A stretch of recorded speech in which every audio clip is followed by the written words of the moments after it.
apapun yang terjadi, berjanjilah bahwa kita akan bertemu lagi di bawah panji ketika berjumpa dengan Rasulullah, bawah bendera guru ngaji, penghafal Quran gitu. Jadi jangan putus asa Ustadz. Gak punya beras, enggak apa-apa. Gak ada listriknya, enggak apa-apa. Gak punya motor, enggak apa-apa. Jadi itu yang anak tahu Ustadz. Yang penting adalah Allah bersama kita. Yang lain bukan masalah Ustadz. Belum ada kafalah untuk gaji guru, enggak masalah. Yang masalah adalah belum banyak hafiz Quran yang lahir dari tangan kita. Fokus ke sana saja Ustadz. Yang lain itu kecil.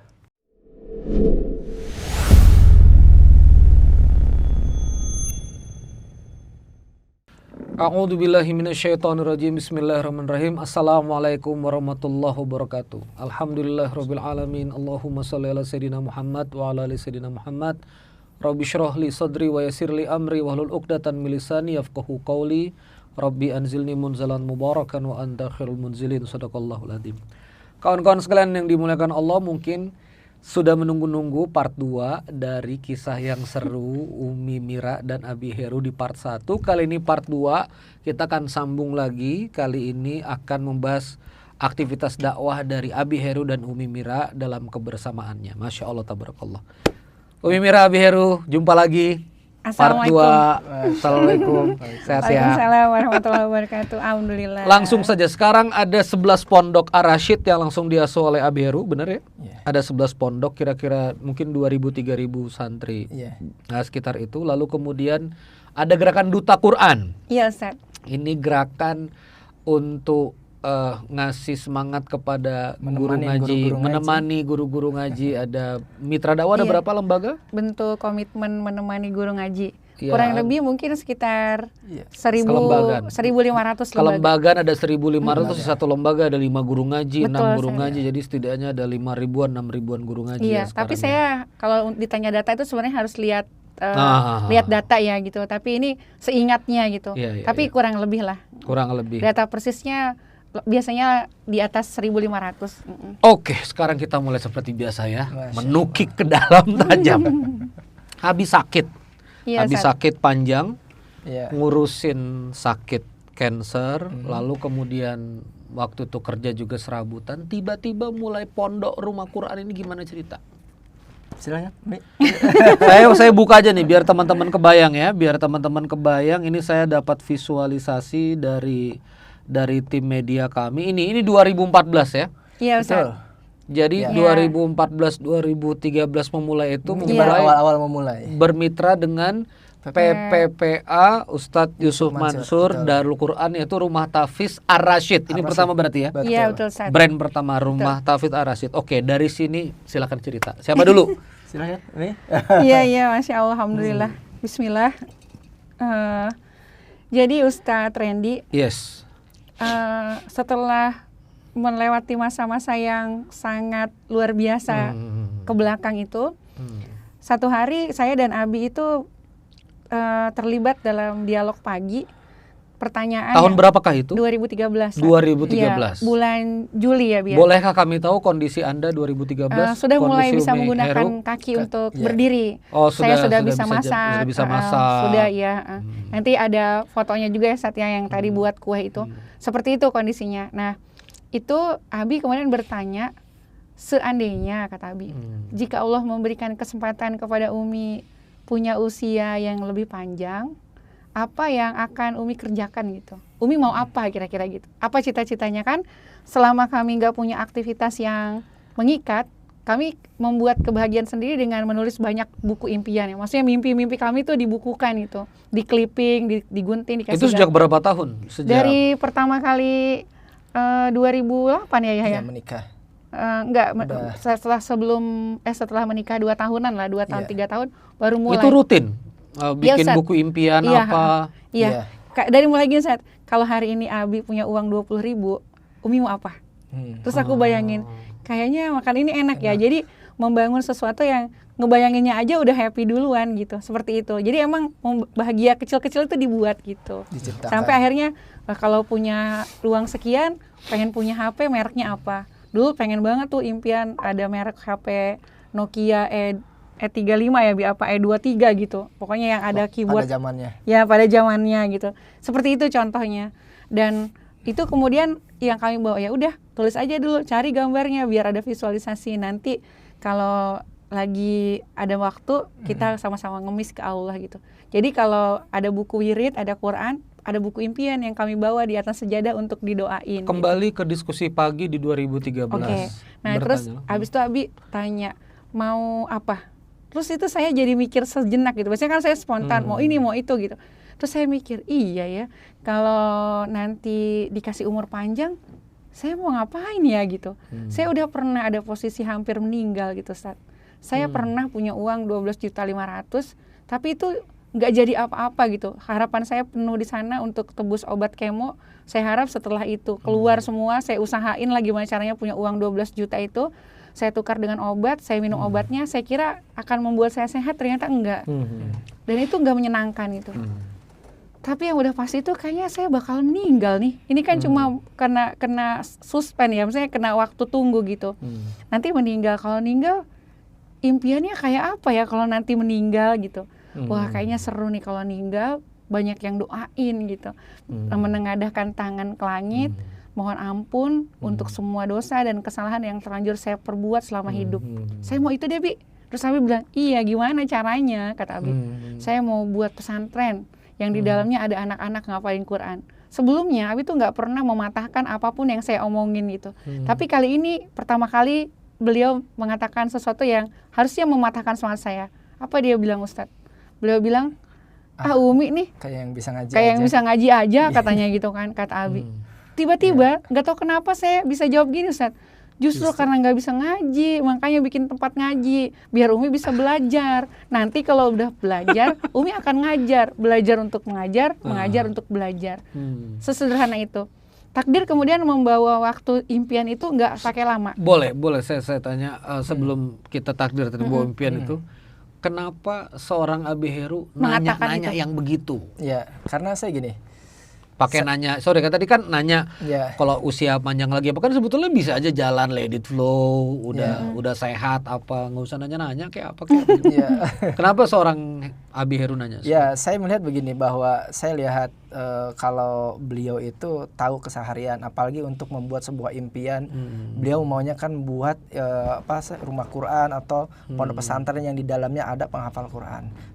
Kemudian saya berpikir begini, dalam kesehariannya itu di waktu-waktu kemarin sholat aja saya suruh tulisin gitu bacaannya, karena kan beliau suka hilang. Kemudian saya juga melihat bahwa ini bukan kita banget gitu untuk ngurusin di luar kapasitas kita mau bikin pesantren dan sebagainya gitu. Beliau punya impian kalau saya meninggal ada orang yang banyak mendoakan saya gitu. Saya tanya, yang saya tanyakan adalah kenapa seorang Abi Heru nanya kalau umurnya panjang mau ngapain? Oh iya.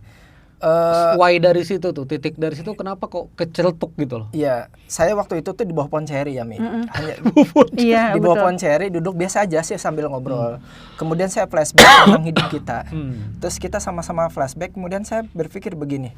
Ini akan ada akhirnya. Iya, ini pasti akan ada akhirnya. Saya bilang gini, entah kenapa saya pokoknya nanya Mi gitu kan. Kalau ngelihat dia kan saya tahu apa masa lalunya seperti apa kan, artinya beliau ini kanker, sakit dan sebagainya. Saya tanya, itu tuh benar-benar dari perasaan hati itu saya tanya, kalau seandainya Umi dikasih umur yang panjang, kayak ngelenyap lah ya. Umi mau ngapain gitu. Jadi itu sekonyong-konyong pertanyaan itu datang begitu saja. Iya, pas lagi menikmati suasana di ngobrol sana sini gitu. Akhirnya pembahasannya sampai ke sana arahnya gitu. Terus beliau kayak ngejawab pengen bikin pesantren gitu. Itu kan agak shock juga sih anak gitu. Gitu. Akhirnya saya jawab, "Mi kayak yang bisa ngaji aja," katanya begitu. Bahasa ininya begitu, Mi. Iya, emang ayah ngomong begitu kok. Iya, Ustaz. Gitu, Ustaz. Dan sampai akhirnya pada saat itu niatan itu niatan itu kemudian ketemu di bulan itu kan saya Juli ngobrol-ngobrol sama Abi. Nah, di bulan Agustus itu Ustaz ada event yang diselenggarakan oleh PPPA Darul Quran. Itu namanya Wisuda Akbar. Tahun 2013 itu lagi booming banget Hafiz Cili. Iya, dan PPPA itu salah satu pelopor yang memang intens sekali mengurusi anak-anak ngafal Quran gitu. Nah, anak saya yang pertama itu menjadi salah satu santri di rumah tahfiz di Curug lah. Rumah tahfiz. Itu siapa? Anak pertama, ya, Aufa namanya. Beliau belajar di rumah tahfiz itu. Pimpinannya namanya Ustadz Ferry. Sampai sekarang luar biasa, menjadi guru yang sangat baik lah gitu. Nah, terus saya datang ke sana menerima undangan bahwa Aufa akan diwisuda Quran surat Al-Mulk gitu. Terus saya kayak terharu banget gitu, Ustadz. Sebagai orang tua yang merasa kayak minim sekali interaksi saya mengajari anak-anak baca Quran itu, tiba-tiba hari ini anak saya diwisuda gitu. Dan Abi yang nganterin ke rumah tahfiz itu sepanjang jalan kan ngaji sama Abi tuh di murajaah. Abi juga ngerasa anaknya jadi pinter ngaji gitu. Lama-lama Abi ngerasa kayaknya perlu juga nih didukung apa yang maunya Umi gitu. Tapi bagaimana caranya? Kan keinginan itu kan kadang-kadang mentok di how to start ya, Ustadz ya. Mulainya gimana gitu. Sedangkan kita ini begini keadaannya. Terlalu banyak kekurangannya lah daripada potensi yang bisa dikembangkan gitu. Nah, abis itu ketika wisuda itu kan semua orang daftar, Aufa juga daftar. Lalu kemudian tiba-tiba Ustazah Iin, ini istrinya Ustadz Ferry, woro-woro, ini orang tua santri gitu. Ada 2 peserta yang nggak hadir katanya gitu. Ada nggak yang mau gantiin? Sayang nih nanti dapat kupon undian door prize katanya gitu. Terus Abi tuh kan orangnya enggak senang keramaian, Sat. Jadi ketika di acara yang heboh meriah begitu, setelah anaknya tampil ya dia melipir gitu. Nah, beliau itu di bawah pohon dekat parkiran menjauh, sementara saya masih menikmati suasana meriahnya gitulah. Lalu kemudian Ustazah Iin bilang, saya sebenarnya pas Ustazah Iin waro-waro itu sama sekali nggak ada keinginan untuk jadi peserta badal gitu, karena saya menyadari kapasitas saya. Lalu Ustazah Iin langsung bilang, Umi Aufa katanya itu, ayo ganti ini, ada 2 kupon nih katanya gitu. Abinya ada nggak? Kata beliau. Terus saya jadi kepikiran, ya juga, kenapa nggak panggil Abi? Ada 2, lumayan loh, ada door prize katanya. Lalu beliau nunjuk ke arah panggung. Nah, di panggung itu saat ada kipas angin, ada setrika, ada magicom, barang-barang yang tidak ada di rumah saya gitu. Jadi saya langsung termotivasi, kalau aja untung kan lumayan nih kalau dapat ini gitu. Lalu saya bilang, oke deh. Tapi saya nggak hafal surat Al-Mulk, Aduha aja, Anaba aja. Kalau nggak Anaba, Aduha, karena itu wisuda hafalan Quran surat Al-Mulk, Anaba dan Aduha. Terus kalau misalnya enggak, Anas juga nggak apa-apa, kata beliau gitu, Ustaz. Akhirnya beliau itu saya bawa ambil kupon, ya udah saya mau sama Abi. Lalu saya bilang, saya berlari-lari nyamperin Abi, ayo ikutan ini gitu. Ada 2 yang mundur, ayo kita gantiin. Lumayan Bi, ada door prize-nya gitu. Kalau Abi nggak hafal surat Al-Mulk, Anaba nggak apa-apa gitu. Saya nggak tahu beliau hafal atau tidak soalnya. Iya Umi, ini apaan sih gitu. Ayolah gitu. Saya kuponnya udah diambil nih gitu. Terus saya bilang, iya. Saya nggak memberi kesempatan beliau berpikir. Pokoknya saya nyerocos aja terus sampai akhirnya beliau oke. Nah, terus abis itu saya tanya sama Ustadz Ferry, Ustadz gimana ya kalau mau bikin rumah tahfiz? Ustadz Ferry jawab, kalau mau tahu gimana cara bikin rumah tahfiz, nanti langsung aja tanyain sama tim Daku Pusat katanya. Nah, kebetulan di situ ada Ustadz Zaid. Beliau langsung menunjuk salah satu ustadz yang jadi penguji hafalan peserta. Terus saya langsung kepikiran, bagaimana ya caranya bisa ketemu sama beliau? Saya punya kupon. Nanti saya mau setoran sama beliau, sekalian nanti ngobrol bagaimana caranya. Karena setelah acara ini bubar, saya nggak tahu apa bisa menemui beliau lagi atau tidak. Lalu kemudian saya langsung bilang sama Abi, ayo Bi kita setoran. Nah, begitu berhadapan dengan Ustadz Zaid itu kan orang yang sangat soleh luar biasa. Soleh, orangnya tenang. Aura wibawa kesolehannya tuh terasa sekali gitu. Jadi saya sedikit nervous tuh saat, waduh udah di depan Ustadz Zaid nih, mau setoran surat apa ya gitu. Itulah kalau ujian gak ada persiapan kan suka grogi gitu saatnya. Terus kayaknya nggak mungkin nih kalau pakai surat Anas. Aduh aja deh yang paling mudah. Tapi untuk mengumpulkan rasa, menghilangkan rasa grogi itu, saya membangun komunikasi sama beliau. Saya tanya, Ustadz, kelihatannya sepi nih Ustadz, gak ada lagi yang setoran, cuma saya doang, kata saya ngomong gitu. Terus Ustadz Zaid berdeham, katanya, iya Ibu gitu, yang lain pada kemana ya? Terus kayaknya perempuannya saya aja nih, kata saya kan ngomong gitu. Lalu beliau bilang, itu Bu, katanya, Ana baca di tiang itu Ustadz, tulisan, khusus Ikhwan, katanya itu. Wah, Ana salah ruangan nih, katanya gitu. Aduh gimana ya Ustadz, Ana gak apa-apa nih setoran di sini. Terus kata beliau, gak apa-apa Bu, katanya, kalau yang perempuannya di mana? Di sana Ibu. Wah ternyata di dalam masjid ramai ibu-ibu. Terus saya langsung bilang, tapi nggak apa-apa nih saat saya di sini. Nggak apa-apa Ibu, silahkan dilanjut aja. Kebetulan juga sedang tidak ada yang lain katanya. Ibu silahkan mau setoran surat apa, kata beliau. Sangat ramah, sangat santun, pokoknya the living ayah itu maksudnya dalam perilakunya gitu. Jadi sehingga saya kemudian bilang, saya mau Quran surat Aduha aja deh Ustadz. Boleh, silahkan dimulai ta'awudz, kata beliau. Dan karena nervous dan emang gak siap, ayat-ayat terakhir itu ketuk-ketuk Ustaz, bolak-balik gitu. Nggak selesai. Ya, ketika saya salah, beliau ketukan pulpen di mejanya, salah maksudnya. Terus salah satu lagi, ketok lagi. Ketiga kali, ya Ibu mohon maaf karena Ibu sepertinya masih ada kendala, ini kuponnya tidak bisa saya tanda tangani, kata beliau gitu. Oh iya nggak apa-apa Ustaz. Ngomong-ngomong, gimana Ustaz caranya kalau mau bikin rumah tahfiz? Lalu mungkin beliau agak berhenti sejenak, entah apa yang ada dalam pikiran beliau. Lalu beliau bilang, ambil dompet, keluarin kartu nama, kantor saya ada di Indraprasta katanya, di Panduraya di Bogor. Ibu bisa datang ke sana, besok kan itu hari Ahad Ustaz ya. Hari Senin saya ada jam 9 katanya itu. Silahkan nanti kalau Ibu mau tahu bagaimana membangun rumah Quran, saya akan jelaskan di kantor, kata beliau. Oh iya baik Ustaz, terima kasih banyak. Abi udah selesai dari tadi kan, kata Abi. Umi lama banget, setoran surat apa sih, kata Abi gitu. Dan saya langsung bilang, ada deh, kataku. Langsung Ustazah teriak-teriak, ayo yang udah, mana kuponnya gitu. Sini mana kupon Umi, biar ayah kasih ke Ustazah. Aku kasihin aja kuponnya ke Abi. Abi yang bawa kupon itu, kupon saya dan kupon Abi dibawa Abi setoran ke Ustazah Iin. Lalu kemudian Ustazah Iin kasihkan ke panitia. Lalu panitia bilang, mohon maaf Ustazah, ini satunya belum ditanda tangan. Oh ini, Pak katanya, ini satu belum ditanda tangan. Oh itu kayaknya punya istri aneh katanya itu. Umi, kok Umi kuponnya nggak ditanda tangan, kata Abi. Terus aku bingung jawabnya. Lalu saya angkat bau, nggak tahu deh, langsung kata Abi. Di mana tadi Umi setorannya? Di Ustadz itu ya. Di sini ayah aja yang mintain tanda tangannya, kata Abi. Lalu beliau maju ke tempatnya Ustadz Zaid. Iya, lalu bilang, Abi bilang apa Bi? Ustaz, mohon maaf ini istri Ana belum ditandatangin, kali takut antum lupa gitu. Terus sekali lagi dia orang soleh ya. Beliau lihat Abi langsung tanda tangan. Ditanda tangan pada, terus habis gitu kuponnya disetorin dan kami gak dapat door prize, cuma dapat nasi box pakai styrofoam gitu ya Bi. Di jalan styrofoam itu ditumpuk 2 di tengah karena kami pakai motor. Di jalan setelah kira-kira keluar agak jauh dari area wisuda akbar itu, saya cerita, Abi tahu nggak kenapa tadi aku nggak ditanda tangan? Nggak tahu, kata Abi santai. Sambil jalan. Iya sambil jalan, nggak tahu katanya. Terus Abi langsung bilang gini, itu karena tadi aku nggak lulus, kata aku gitu. Abi langsung berhenti. Saya ngerem langsung ngedadak, astagfirullah Mi malu-maluin ayah aja, katanya bukan kenapa nggak ngomong dari tadi. Dan Abi bilang nggak apa-apa deh. Nggak apa-apa lah, dalam hati saya bilang ya udah nggak apa-apa. Nggak bakal ketemu 2 kali ini sama ustadznya gitu. Nah, tapi saya belum bilang bahwa saya janjian besok gitu. Ini sesuatu hal yang luar biasa nih, skema Allah itu. Iya, terus abis itu besoknya Abi mau berangkat ngambil stok produk herbal di Bogor. Saya bilang, Abi mau kemana? Mau ke Bogor katanya, ke arah Baranang Siang. Saya bilang, Abi aku boleh ikut nggak sampai ke Panduraya gitu? Mau ngapain ikut-ikut, kata Abi. Aku mau wakaf Quran di PPPA, saya bilang gitu kan. Terus itu, ayo Abi anterin. Nggak gitu. Ngomong bikin rumah Quran ya? Saya nggak ngomong bikin rumah tahfiz ya? Tapi saya emang niat mau wakaf juga gitu.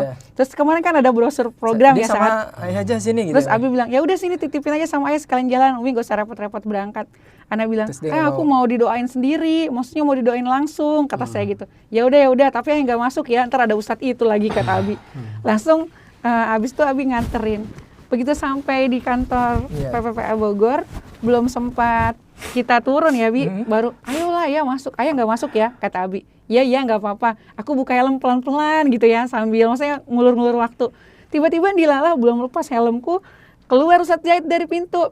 Terus itu langsung bilang, beliau kayak mau kemana gitu ya. Terus kan kami berhadapan, maksudnya posisinya tegak lurus gitu. Lalu kemudian beliau lihat kami terus senyum, nunduk, langsung saya bilang, Assalamualaikum Ustadz, kata saya. Waalaikumsalam. Ini saya sama suami. Oh ya silakan masuk. Jadi kan Abi kan karena udah diajakin, akhirnya Abi masuk. Paksa saya masuk ketemu. Nah posisinya seperti ini Abi. Saya dan Abi duduk di sini, Ustadz seperti Ustadz Zaid. Saya belum tahu tuh, belum tahu Ustadz. Anda dibawa ke situ bu, ngap? Oh dia taunya masih mikirnya mau wakaf Quran. Saya belum tahu, saya dengerin setelah aja selesai, diem. ya Ana mulai, Ustadz sekalian Ana mau wakaf Quran gitu. Sekalian mau meneruskan yang kemarin Ustadz. Lalu Abi udah mulai ngeliatin Ana tuh. Terus sudah selesai kayak gitu. Meneruskan apa nih gitu ya? Meneruskan yang kemarin Ustadz. Ana langsung bilang, bagaimana Ustadz caranya kalau mau buat rumah tahfiz? Oh Abi, tapi masih tenang. Abi belum ngerasa ada sesuatu yang di luar apalah Nurul ya gitu. Terus abis itu langsung dibilang sama beliau, ya Ustazah, dia bilang kita bukan saja ibu, syaratnya bikin rumah tahfiz itu ada 3 gitu Ustaz. Yang pertama ada muridnya, yang pertama ada tempatnya, terus yang kedua ada muridnya, yang ketiga ada gurunya. Oke, pertanyaannya kemudian Ustadz, apakah tempatnya harus madrasah atau sekolah atau bangunan bagaimana? Tidak, kata beliau. Di rumah pribadi, di ruang tamu, bahkan ada rumah-rumah tahfidz yang di garasi atau di mana saja, pokoknya yang penting ada bisa digunakan untuk KBM, maka itu disebut tempat. Otak saya langsung checklisting, berarti rumah saya bisa dong gitu. Terus yang kedua, rumah saya bisa itu rumah saya yang mana Anda waktu itu? Yang 2013. Seperti kandang kambing itu saat. Iya. Jadi masih triplek, masih betul, papan. Iya betul. Yang tetanggaan sama kandang kambing itu. Lantainya tanah. Tidak ada lantainya. Iya, jadi di daerah Cibinong. Di Cibinong, Ustaz. Yang kemarin saya datang itu ya. Iya betul, Ustaz. Terus yang kedua ada muridnya. Terus saya tanya, ada nggak batas minimal murid? Langsung beliau jawab, kalau mau diresmikan atau di launching jadi rumah tahfidz mitra PPPA Darul Quran, minimal muridnya 20 katanya itu. Langsung saya mikir, Chandra, Anggris, Messi, ya Ajeng, kayak gitulah. Anak-anak tetangga. Wah ada nih, checklist lagi kan. 20 mah ada. Iya, yang ketiga ada gurunya. Nah Ustadz, apakah gurunya itu harus hafidz 30 juz? Disukai iya, kata Ustadz Zaid. Tapi kalau tidak, kurang dari 30 juz juga nggak apa-apa. Dan atau syarat paling rendah adalah nanti kami ada tim pengetesan, apabila bacaan Qur'annya bagus, maka dia diverifikasi boleh menjadi guru Quran gitu, seperti itu. Karena guru Quran di sini untuk di rumah tahfidz itu metodenya sangat sederhana, kata beliau. Metodenya adalah one day one ayat, 1 hari 1 ayat. Terus apakah udah ada gurunya? Kata beliau. Udah ada ini. Kata saya langsung, ini Abi langsung. Boleh Ustadz, mari ikut saya. Nggak tahu ceritanya tuh ya? Nggak tahu. Terus Abi dijebak di dalam berkali-kali jempol kaki saya diinjak dengan tumitnya Abi di kolong meja. Saya akhirnya langsung dites tuh sama beliau. Silakan Ustadz ikut saya ke ruangan, dites bacaannya. Saya bilang ya Allah. Dan selesai kayak gitu langsung bilang, alhamdulillah Ustadz mumtaz, kata beliau gitu. Alhamdulillah. Jadi kapan Bu mau di launching? Kira-kira 2 minggu dari sekarang lah, kata saya itu. Abi langsung, katanya gitu ya. Udah tuh, seperti itu. Nah terus di sepanjang jalan akhirnya Abi nggak jadi ke toko herbal karena itu tuh bener-bener pikiran yang sangat berat bagi seorang introvert. Iya. Kayak buka pondok. Kayak tugas. Gitu. Iya. Abi kan intuiting ya, Abi intuiting apa ya istilahnya. Dia jadi langsung dia bilang, berhenti Umi tahu nggak Umi ngapain, kata dia gitu. Iya kan ini cita-cita, kan kita udah bilang mau bikin pesantren, mau bikin rumah tahfidz. Tapi nggak gini, kata Abi, logika beliau. Iya udah nggak apa, dimulai aja. Abi nggak dengar tadi poinnya yang digas. Kayak dari sekian ada banyak tempat, pembicaraan, ada murid, itu aja yang saya bold gitu, Ustaz. Jadi yang lain nggak membuat saya punya trigger untuk kayak bilang enggak gitu. One day one ayat, Bi, 1 hari 1 ayat. Masa sih dengan kapasitas ini nggak bisa gitu. Jadi aku gini aja, aku yang ngatur-ngatur Abi, harusnya kan aku ikut Abi ya. Gini aja, ba'da subuh setiap hari aku akan setoran ke ayah 3 ayat. Nanti aku akan ngajar 1 ayat. Jadi aku punya stok 2 ayat. Gimana? Deal? Kata saya gitu. Sesimpel itu pikirannya itu. Yang bikin anak terus Abi langsung garuk-garuk kepala. Langsung kata Abi, gitu. Jadi dijalanin aja dulu ya, nggak akan apa-apa gitu. Ya, tapi ini Quran, kata Abi kan ngomong gitu. Kamu tahu nggak sih? Ya iya emang kenapa kalau Quran? Kita Muslim katanya, dan kita belajar tentang kitab suci kita, nggak ada yang salah kan?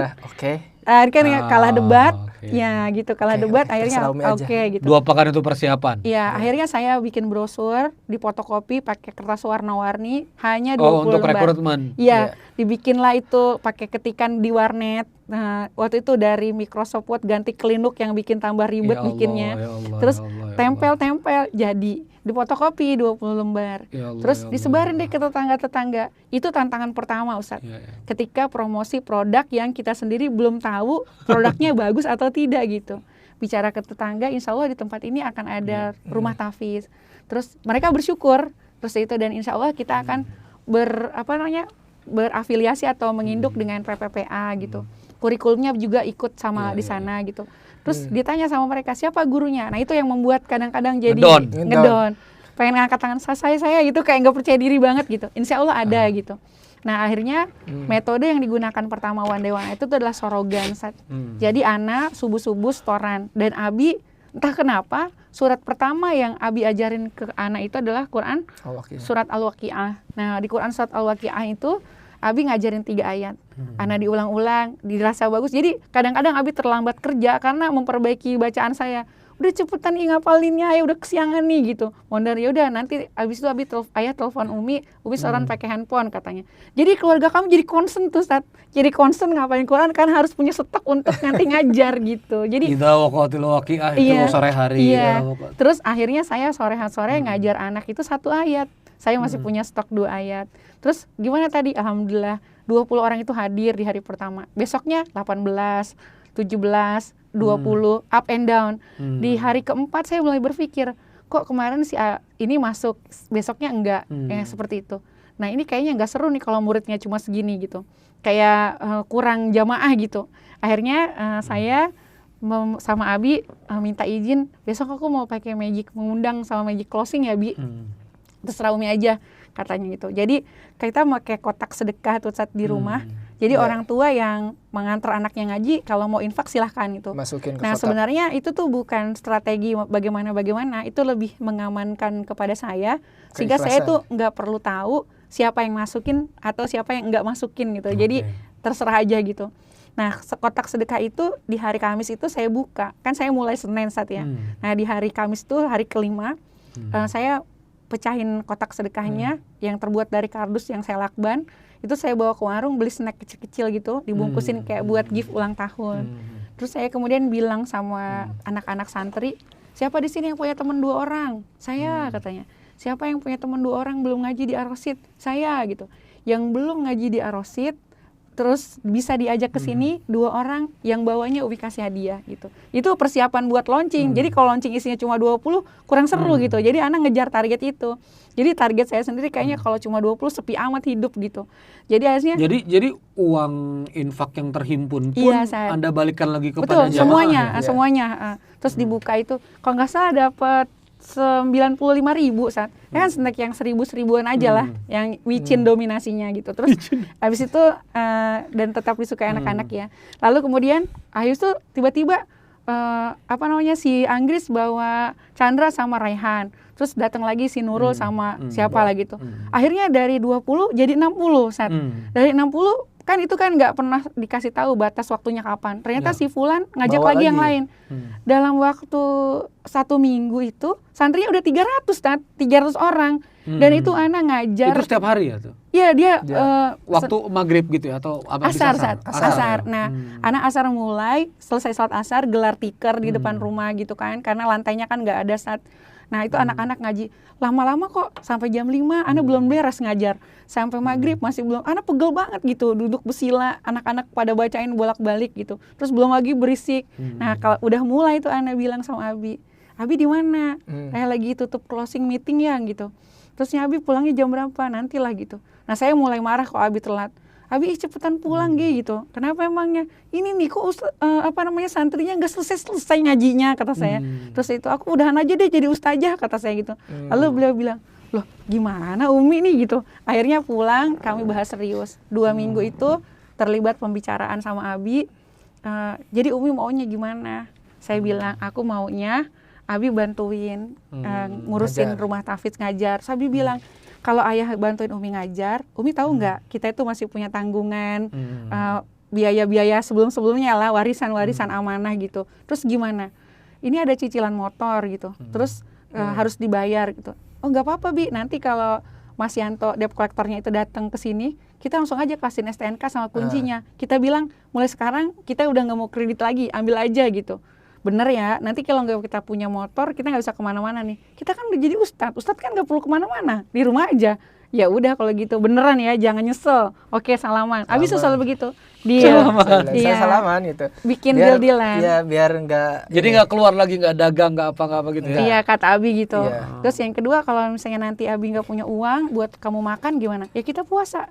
Gitu. Beneran ya, jangan nyesel. Itu tahun berapa itu? 2013 saat 2013. Berbaiat pada dakwah itu berarti ya. Bulan Agustus. Berkhidmat pada dakwah gitu ya. Ditarik Jadi nggak ada uang, it's okay. Motor diambil, it's okay. Saya balik-balikin semua itu. Iya gitu. Saya bilang gitu sama Abi. Tiba-tiba Mas Yanto datang. Baru denger. Iya, Mas Yanto datang. Bu Mira ini belum bayar tagihan cicilan Uni udah 2 bulan katanya gitu. iya alhamdulillah dah kalau begitu. Bapak dari tadi saya tungguin, kata saya itu. Ya, ini itu. STNK tumben-tumbenan nih menghadapi kolektor dengan penuh Tenang. rasa bahagia gitu. Ya. Dari tadi udah saya tungguin. Dia kira saya mau bayar karena saya udah bahagia. Ini Pak kunci motornya, ini STNK-nya. Silakan ambil. Saya mulai sekarang saya udah jadi guru ngaji, saya udah nggak punya penghasilan dan saya nggak mau kredit lagi. Langsung dia bilang, nggak bisa begitu, kata dia gitu. Oh gitu? Iya, nggak bisa begitu, kata dia. Saya kasih waktu deh. Biasanya kan yang negosiasi waktu kita ya, yang punya utang. Malah dia yang nego. Ya udah saya kasih waktu. Gitu. Besok deh saya datang lagi sini. Nggak bisa Pak. Gitu. Ya udah 3 hari kata dia. Nggak bisa juga 2 minggu katanya. Waduh, nggak bisa Pak. Saya udah jadi ustadz. Kalau ustadz nggak ada gajinya, silakan aja kalau mau dibawa. Saya jawab begitu. Dan Abi selalu bilang, Mas Yanto kalau ngomong sama istri Ana, mohon dimaklum, beliau mah sakit. Jadi kalau ada bahasa-bahasa yang kurang pas atau tidak ini, mohon dimaklum. Abi udah kasih kayak gitu, tapi pada kenyataannya memang istri Ana berniat untuk nggak meneruskan kredit. Langsung bilang itu, ya udah deh kalau gitu, saya tinggal aja nih motor, saya kasih waktu deh, kapan sempetnya, kata dia gitu. Sampai ini masih bisa kok, kata dia. Akhirnya gitu kan belum pernah, biasanya di pressure tuh. Jadi Mas Yanto itu udah pulang dari rumah kita jam 8 pagi, jam 10 Abi terima telepon dari Ustadz Januar, DKM Al-Baliyah. Akhirnya antum di mana, kata dia. Di rumah Ustadz, bisa ke masjid ntar, kata dia. Saya ada di masjid nih sambil nunggu zuhur. Ada titipan dari jamaah, kata beliau gitu. Terus aku bilang, Abi aku boleh ikut? Ana boleh ajak istri saat? Boleh, nggak apa-apa kesini sekalian mau ngobrol-ngobrol gimana itu rumah tahfiz, katanya. Kelihatannya rame, kata beliau gitu kan. Beliau juga mungkin penasaran rumah tahfiz baru terus itu apa DKM masjid? DKM masjid lingkungan, nggak jauh lah dari tempat kami tinggal. Terus ini akhirnya Ana juga nggak tahu ya apa isinya, terus berapa. Ini ada titipan jamaah, katanya sedekah buat rumah tahfiz. Terus Ana langsung nyeletuk, saat ini boleh dipakai buat cicilan motor. Insya Allah motornya Ana wakafin, katanya. Mulai hari ini saya wakafin. Abis itu silakan aja, ini mah gimana antum, katanya. Alhamdulillah. Abi masih ngobrol sama Ustadz Januar, saya telepon Mas Yanto. Mas Yanto, kesini deh, saya sekarang udah punya uang. Dia marah-marah, gimana sih ini ngeledek atau gimana, katanya gitu ya. Terus saya bilang, iya soalnya saya juga belum tahu. Coba dah kesini. Gitu. Ini juga belum tahu cukup apa enggak ya, soalnya sama-sama belum dibuka, katanya itu. Sini aja. Iya, kesini aja. Cicilannya tuh kan pas setengah katanya dia. Jadi 2 bulan itu 900.000, tambah denda 70.000, 970.000. Terus pas itu dibuka, Ustadz, ini saksi ya Mas Yanto, ini motor udah saya wakafin. Jadi mulai hari ini yang nyicil, yang bayar umat. Jadi nanti gak boleh nagih-nagih saya, saya ngomong gitu ke Mas Yanto. Terus di dalam masjid itu, di Masjid Al-Baliyah, kita buka amplopnya sama-sama. Ternyata isinya 1 juta. Terus pas nih, 970.000, masih ada sisa 30.000. Terus langsung saya bilang, ternyata enak kerja sama Allah. Beginilah kerja sama Allah. Tagihan dibayarin, masih ada 30.000, kita bisa isi token listrik buat anak-anak ngajar. Dari situ itu contoh kecil pertama yang membuat kita kemudian optimis untuk terus memperdalam ketika berdagang dengan Allah. Iya gitu. Dari terus mulai ramai ya, Mi, pakai magic itu. Dan akhirnya kan sorry cerita si motor Yanto gimana? Kecicil? Lunas. Dan sampai sekarang BPKB-nya belum diambil. Sekarang dia teriak-teriak, ini BPKB kapan diambil, Bu? Lunas itu 2016. Lunas. Itu rezekinya emang dari umat. Iya. Terus. Sampai sekarang masih dipakai buat pergi ke pasar. Sampai sekarang. Mas Bo yang bawa. Nah terus motor itu buat kemana-mana gitu. Seperti itu Ustaz. Jadi dari sana kemudian kita bilang, Bismillah ya, aku semakin yakin dengan jalan ini. Tolong ridhoi aku dan biarkan aku belajar lebih banyak gitu. Terus Abi, ya Alhamdulillah, Bismillah. Nah mulai hari itu. Jadi seorang Umi Mira berkhidmat dalam jalan ngajar, jalan ngaji ini, Abi Heru juga berkhidmat tanpa ada transaksional dengan santri sama sekali. Iya, Sat. Tapi urusan wali santri ngasih ada segala macam ya terima. Iya, silakan di kotak sedekah. Silakan di kotak sedekah. Iya. Kalau mau ngasih Anda segala macam, ada juga beberapa yang ngerasa nggak afdol kalau dimasukin kotak sedekah, menemui kami gitu. Nah itulah yang kemudian keberkahan itulah yang kami rasakan, Ustaz. Jadi secara matematika kita ini emang nggak bergaji. Tapi rezekinya itu Allah cukupkan itu. Nah, ini menarik ya. 2015 saat itu kan 2013 kita mulai. 2013 start. Ya. Itu 300 santri Anda. 2013 dalam waktu pas launching hari pertama itu santri kita udah 300 ya, Bi. Iya, 300. Pas Ustadz Zaid datang santri kita udah 300. Beliau kira santri itu emang udah ada sebelumnya gitu. Lalu bagaimana caranya ngumpulin ini. Akhirnya saya pergi deket rumah kami ada Bekang ya, komplek di Bekang AD. Saya pinjem parasut buat tendanya. Pokoknya yang hemat-hemat gitulah. Terus bawahnya itu nggak ada nggak ada lantainya kan saat. Jadi kita pakai terpal, pecel ayam kayak gitulah digelar-gelarin. Nah itulah acara kita launching. Sampai ada kawan kami. Jadi setiap pada asar tuh anak-anak ini datang ngaji. Dan saya bergabung ya, Mi. Iya. Secara visual mungkin seperti ini ya. Ini 2015 Ustaz. Udah sangat baik. Udah punya seragam. Atapnya terpal. Iya. Ini pun sangat baik. Ini terpal. Ini ter the best. Udah ter the best ini. Dan ini lantainya. Tuh lihat lantainya udah bagus ini. Pakai karpet bagus. Biasa kan ini anak-anak gak bayar. Enggak, pakai konsep Rumah Tafiz Ar-Rasyid. Iya. Nah, bedanya dari ini baru awal. Satu kelas ya, Mi? Jadi dari awal tuh iya betul satu kelas. Ini satu rombongan belajar. Sorry, 2015 udah santri berapa 2015 terdaftar? 2015 itu 1000 lebih, Sat. 1000 lebih. Tiap sore? Iya, Tiap sore. Makanya saya Rombel, bergabung. keluar masuk. Jadi Ar-Rahman, Waqiah, Al-Mulk, Juz 30, nanti selesai Juz 9. Pilihan awalnya, Iya, Sat. Dan semakin berkah ternyata rumah itu. Jadi saat sebelum ada ini, kenapa ini ada terpal, Sat? Itu tau nggak? Kemana rumah kami yang tadi kayak kandang kambing itu, Sat? Tadi ada, Sat, yang lantainya ini. Ini Sat ya kan? Ini kan lagi dibangun ulang nih sampai jadi terpal. Tapi sebelumnya kan ada tuh yang nggak ada lantainya, Sat ya. Nah ini Sat. Ini kan ini kan hasil yang dibangun tadi. 2013 nih. Ini 2014 Sat. 2014. Nah bangunan yang 2013 yang aslinya ini itu. Ya mirip inilah, tapi udah ada iup-iupnya di depan.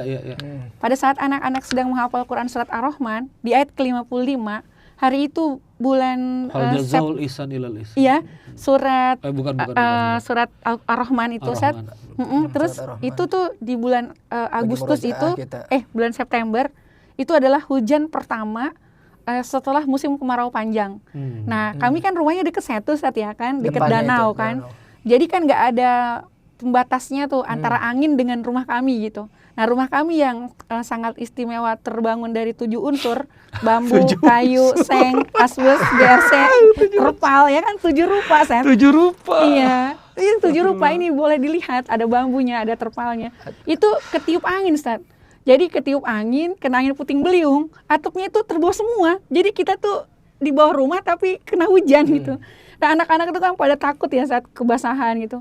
Nah orang tua santri tuh jemput payungnya sampai naik-naik ke atas gitu karena terbalik saking kencengnya angin.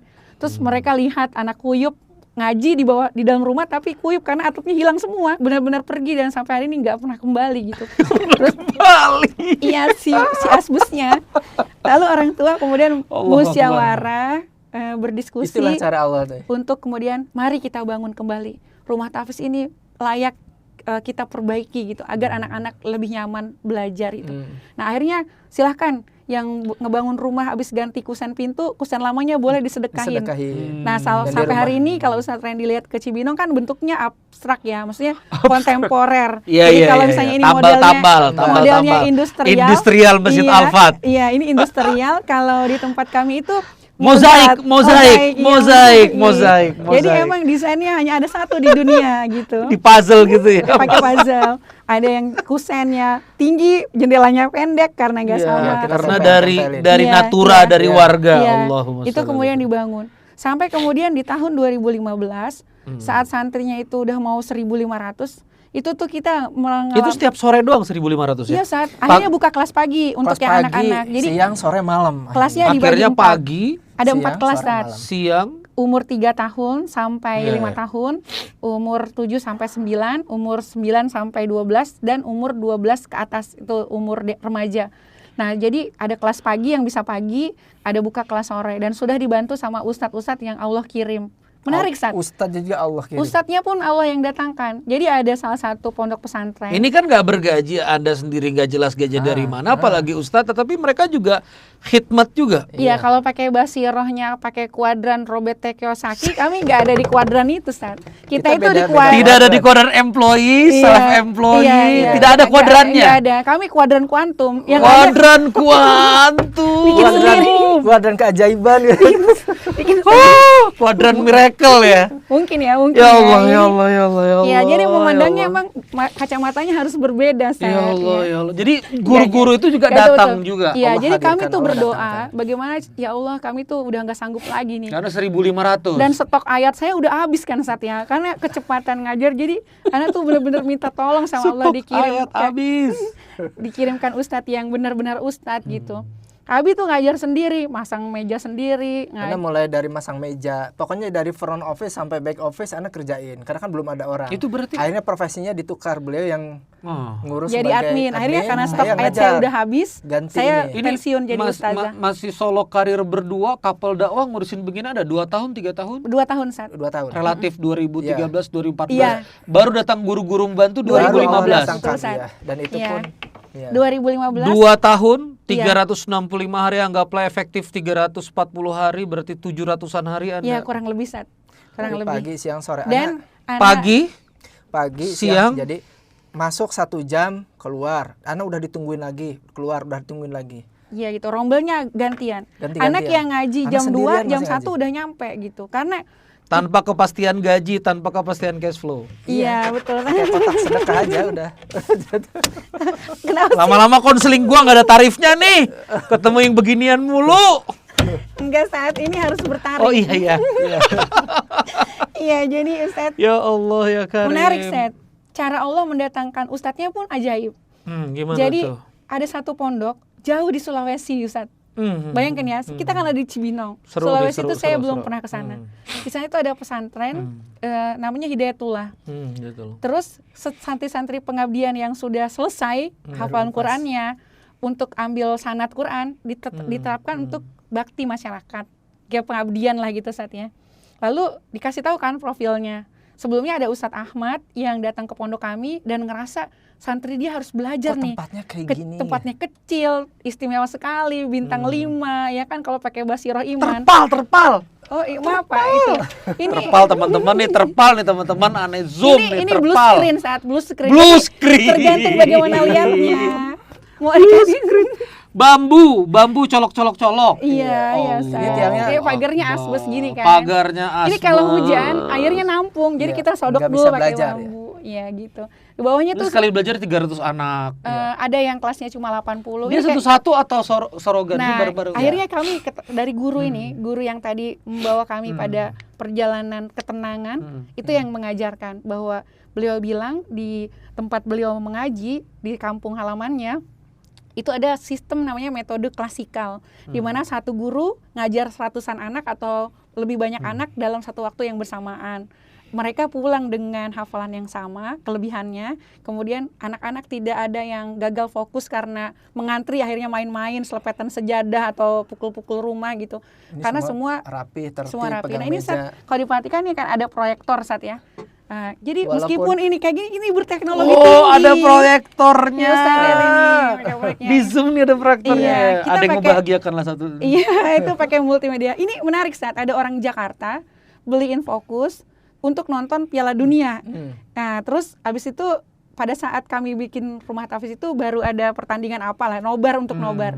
Terus beliau, Ustadz, Ana daripada fokus ini kepakainya cuma pas buat nobar aja, Ya Allah. Ana titip di pondok. Tapi nanti akadnya kalau ada Piala Dunia lagi, Ana pinjem lagi ya, Pinjem lagi, katanya gitu. gitu. Oh nggak Betul, apa-apa, betul. bersyukur banget gitu. Meskipun kalau dia nyala listrik ngejepret, harus ada yang turun karena Ya Allah. listrik kita kan nggak sebanyak. Kembali lagi tadi ke guru yang datang Iya. tadi, Hidayatullah. Iya, jadi di guru itu Pengabdian, ada masa iya, pengabdian. dikasih dikirim. tahu ada pondok yang di villa dengan fasilitas seperti ini. Cuma pondok kami aja yang apa tuh namanya Yang ratingnya, ya deskripsinya itu unbelievable. Kalau yang lain kan basic ya, kayak gitu. Kalau kita kan Di luar kuadran. beyond Di luar- expectation. Ya, di luar modul lah Iya, ya. di luar modul.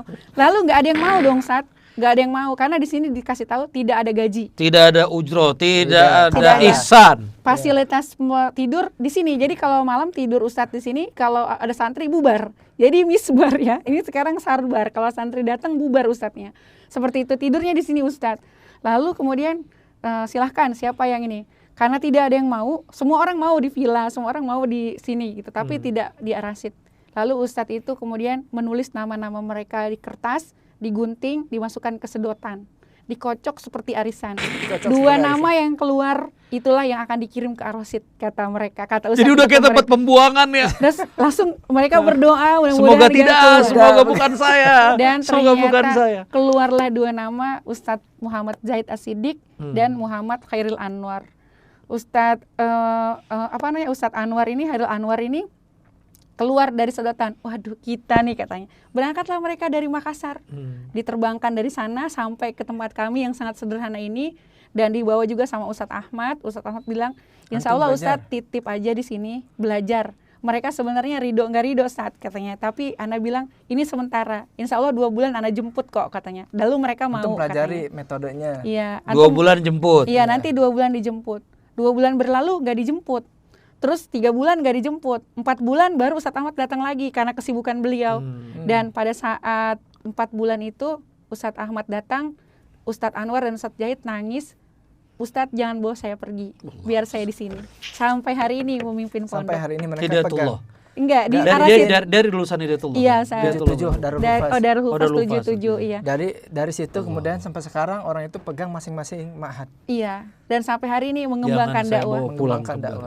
Jangan bawa saya pulang. Di sini saya merasakan kebahagiaan di sini, Ustaz. Iya, dan saya butuh tempat ini katanya. Gitu, Ustaz. Masya Allah. Iya, di tangan Ustadz Anwar sekarang dakwah Duta Quran ini besar. Karena beliau membawa Duta Quran ini ke kampung halamannya, ke Bone, ke Goa, ke Maros, ke Makassar, kemudian ke Sinjai, ke Bantaeng, ke Sidrap, ke Jeneponto, ke Bulukumba, kemana saja, sampai ke Kolaka dan seterusnya.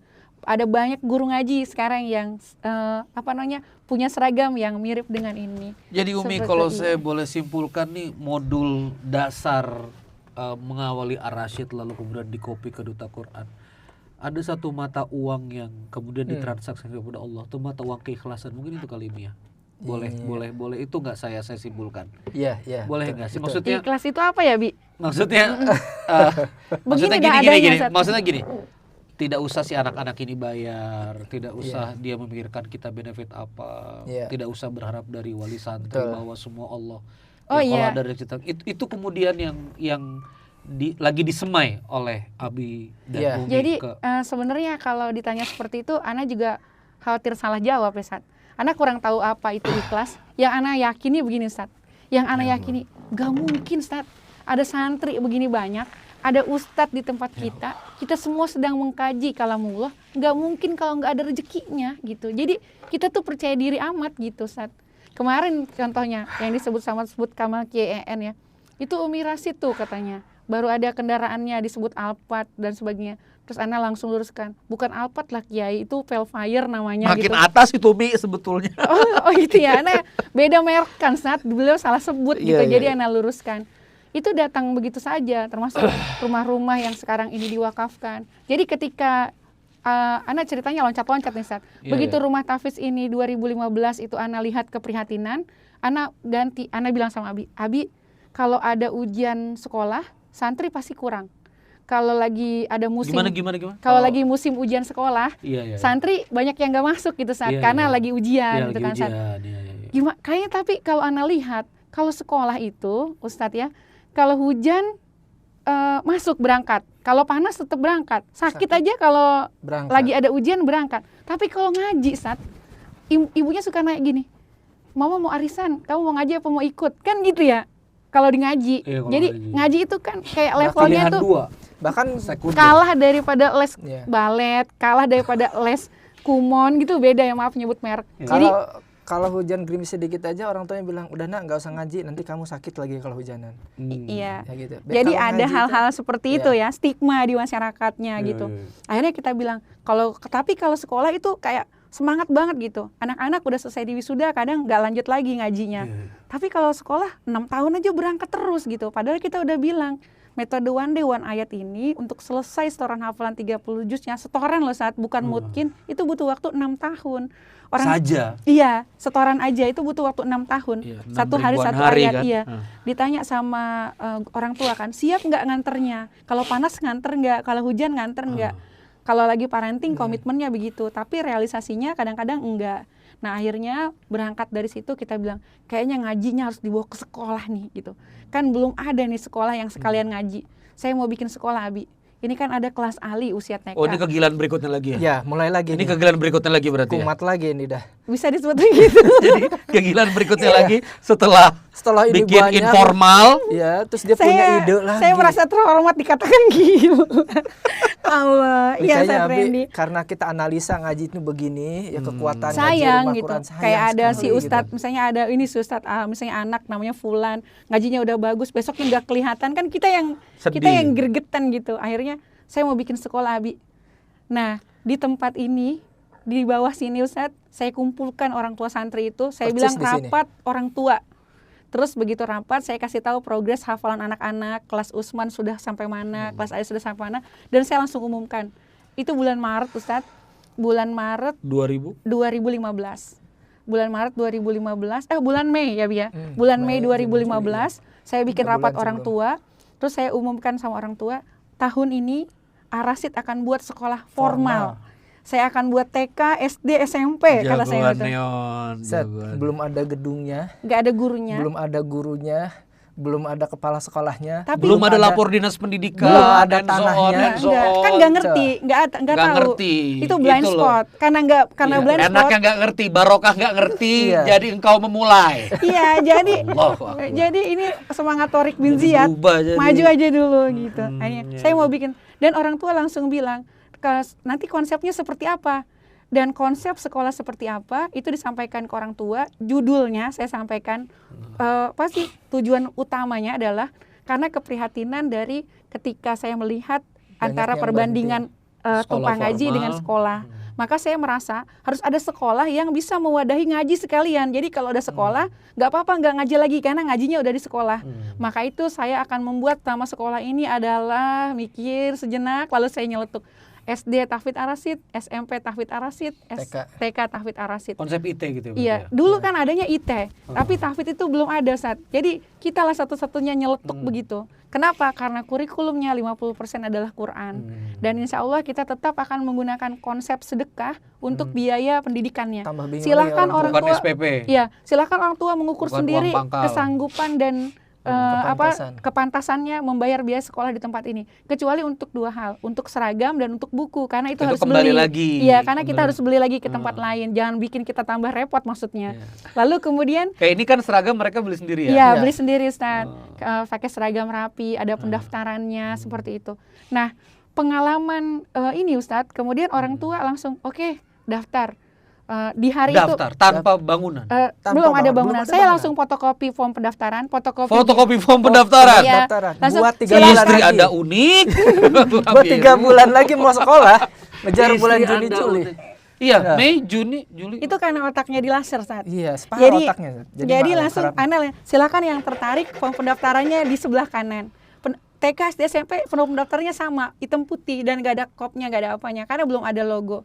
Dan belum ada guru. Belum ada. Dan qadarullah langsung SD itu 3 kelas. 3 kelas. TK itu 8 kelas, SMP itu 2 kelas. Gitu Ustaz, Iwan dan Ahwat. Langsung setelah bubar acara dan tumpukan kertas pendaftaran itu numpuk. Bi, ini Bi, saya langsung bilang sama Bi, alhamdulillah Bi, TK ada 8 kelas, satu kelasnya 40. Saya SD, Abi diem aja Ustaz. Diem aja. Masalah lagi nih katanya. Sampai Abi bilang, berhenti Umi. Berhenti untuk bikin urusan, kayak berhenti. Umi bikin urusan terus gitu. Langsung bilang, gimana cerita lalu? Iya, nah ini kan Ustaz, manjada wajada. Masya Allah. Keyakinan kita itu, saya kan bikin sekolah itu bukan karena niatnya karena aneh-aneh, jadi pasti Allah tolong kita oriented gitu. Kah atau mau cari uang? Bukannya Mi, iya. Tapi nyelampain anak-anak ngajinya biar tuntas gitu iya, maksudnya. Jadi Allah pasti tolong. Kalau kita udah coba, terus Allah pasti akan, itulah keyakinan anak selalu itu Ustaz. Jadi abis itu langsung setelah sepi, abis saya sambil ngerapin berkas, abis duduk sambil minum teh, mungkin sambil setengah bengong, tiba-tiba datang orang tua santri kami menghadap, namanya Bu Mariam sama Bu Rus. Lalu beliau bilang gini, Umi tadi saya dengar Umi mau bikin TK katanya. Oh iya Bu Mariam, udah daftar belum? Kata saya gitu, saya sebutin nama anaknya. Ini Umi, saya justru kesini mau bilang begini, saya itu udah bikin TK 11 tahun, dan sekarang saya kayaknya ngerasa ada titik jenuh katanya, kata beliau. Saya rencananya mau sedekahkan sekolah ini untuk Ar-Rasyid katanya. Saat itu TK-nya di mana? TK-nya dekat rumah juga, jauh. 2 kilo lah. Berapa lokal TK-nya? Umi ini Umi itu boleh ambil APE-nya kata dia gitu. Maksudnya alat peraganya yang banyak kan tuh, ada kubus-kubus, ada segala macam tuh yang ternyata itu ada harganya saat kalau beli. Kemudian buku-buku cerita, rak-raknya gitu. Terus saya langsung tanya, sama gurunya nggak kata saya gitu. Terus ya kalau gurunya jangan dong Umi katanya kan itu kan mereka kalau ditanya silahkan kalau mau katanya gitu. Terus gini aja, saya kan belum tahu nih praktek TK seperti apa. Saya cuma mau mindahin kelas Ali ini ke TK. Bagaimana kalau sedekahnya disempurnakan? Dengan apa kata beliau? Gini, selama 2 bulan tolong kami ditemani. Jadi ibu tetap ngajar, nanti saya akan taruh orang untuk belajar sama ibu biar nanti kalau 2 bulan saja. 2 bulan aja kata saya itu. Oh ya udah, baiklah kalau gitu. Akhirnya sekolah itu diganti namanya jadi Ar-Rasyid.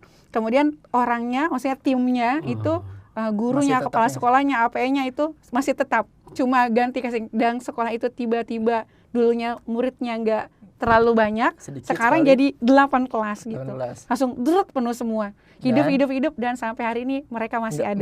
Jadi guru. Nggak jadi 2 bulan. Alhamdulillah. Konsep sedekah tanpa SPP, tanpa uang pangkal. Beliau yang sedekahkan sekolahnya. Beliau ngomong TK-nya datang. Iya, ngomong TK-nya. Gitu. Ngomong SD, kepala sekolahnya datang. Iya gitu. Ngomong SMP, iya kepala sekolahnya datang. Ya, secara sederhananya adik saya yang nomor 2 itu sekolah di UNJ saat ya.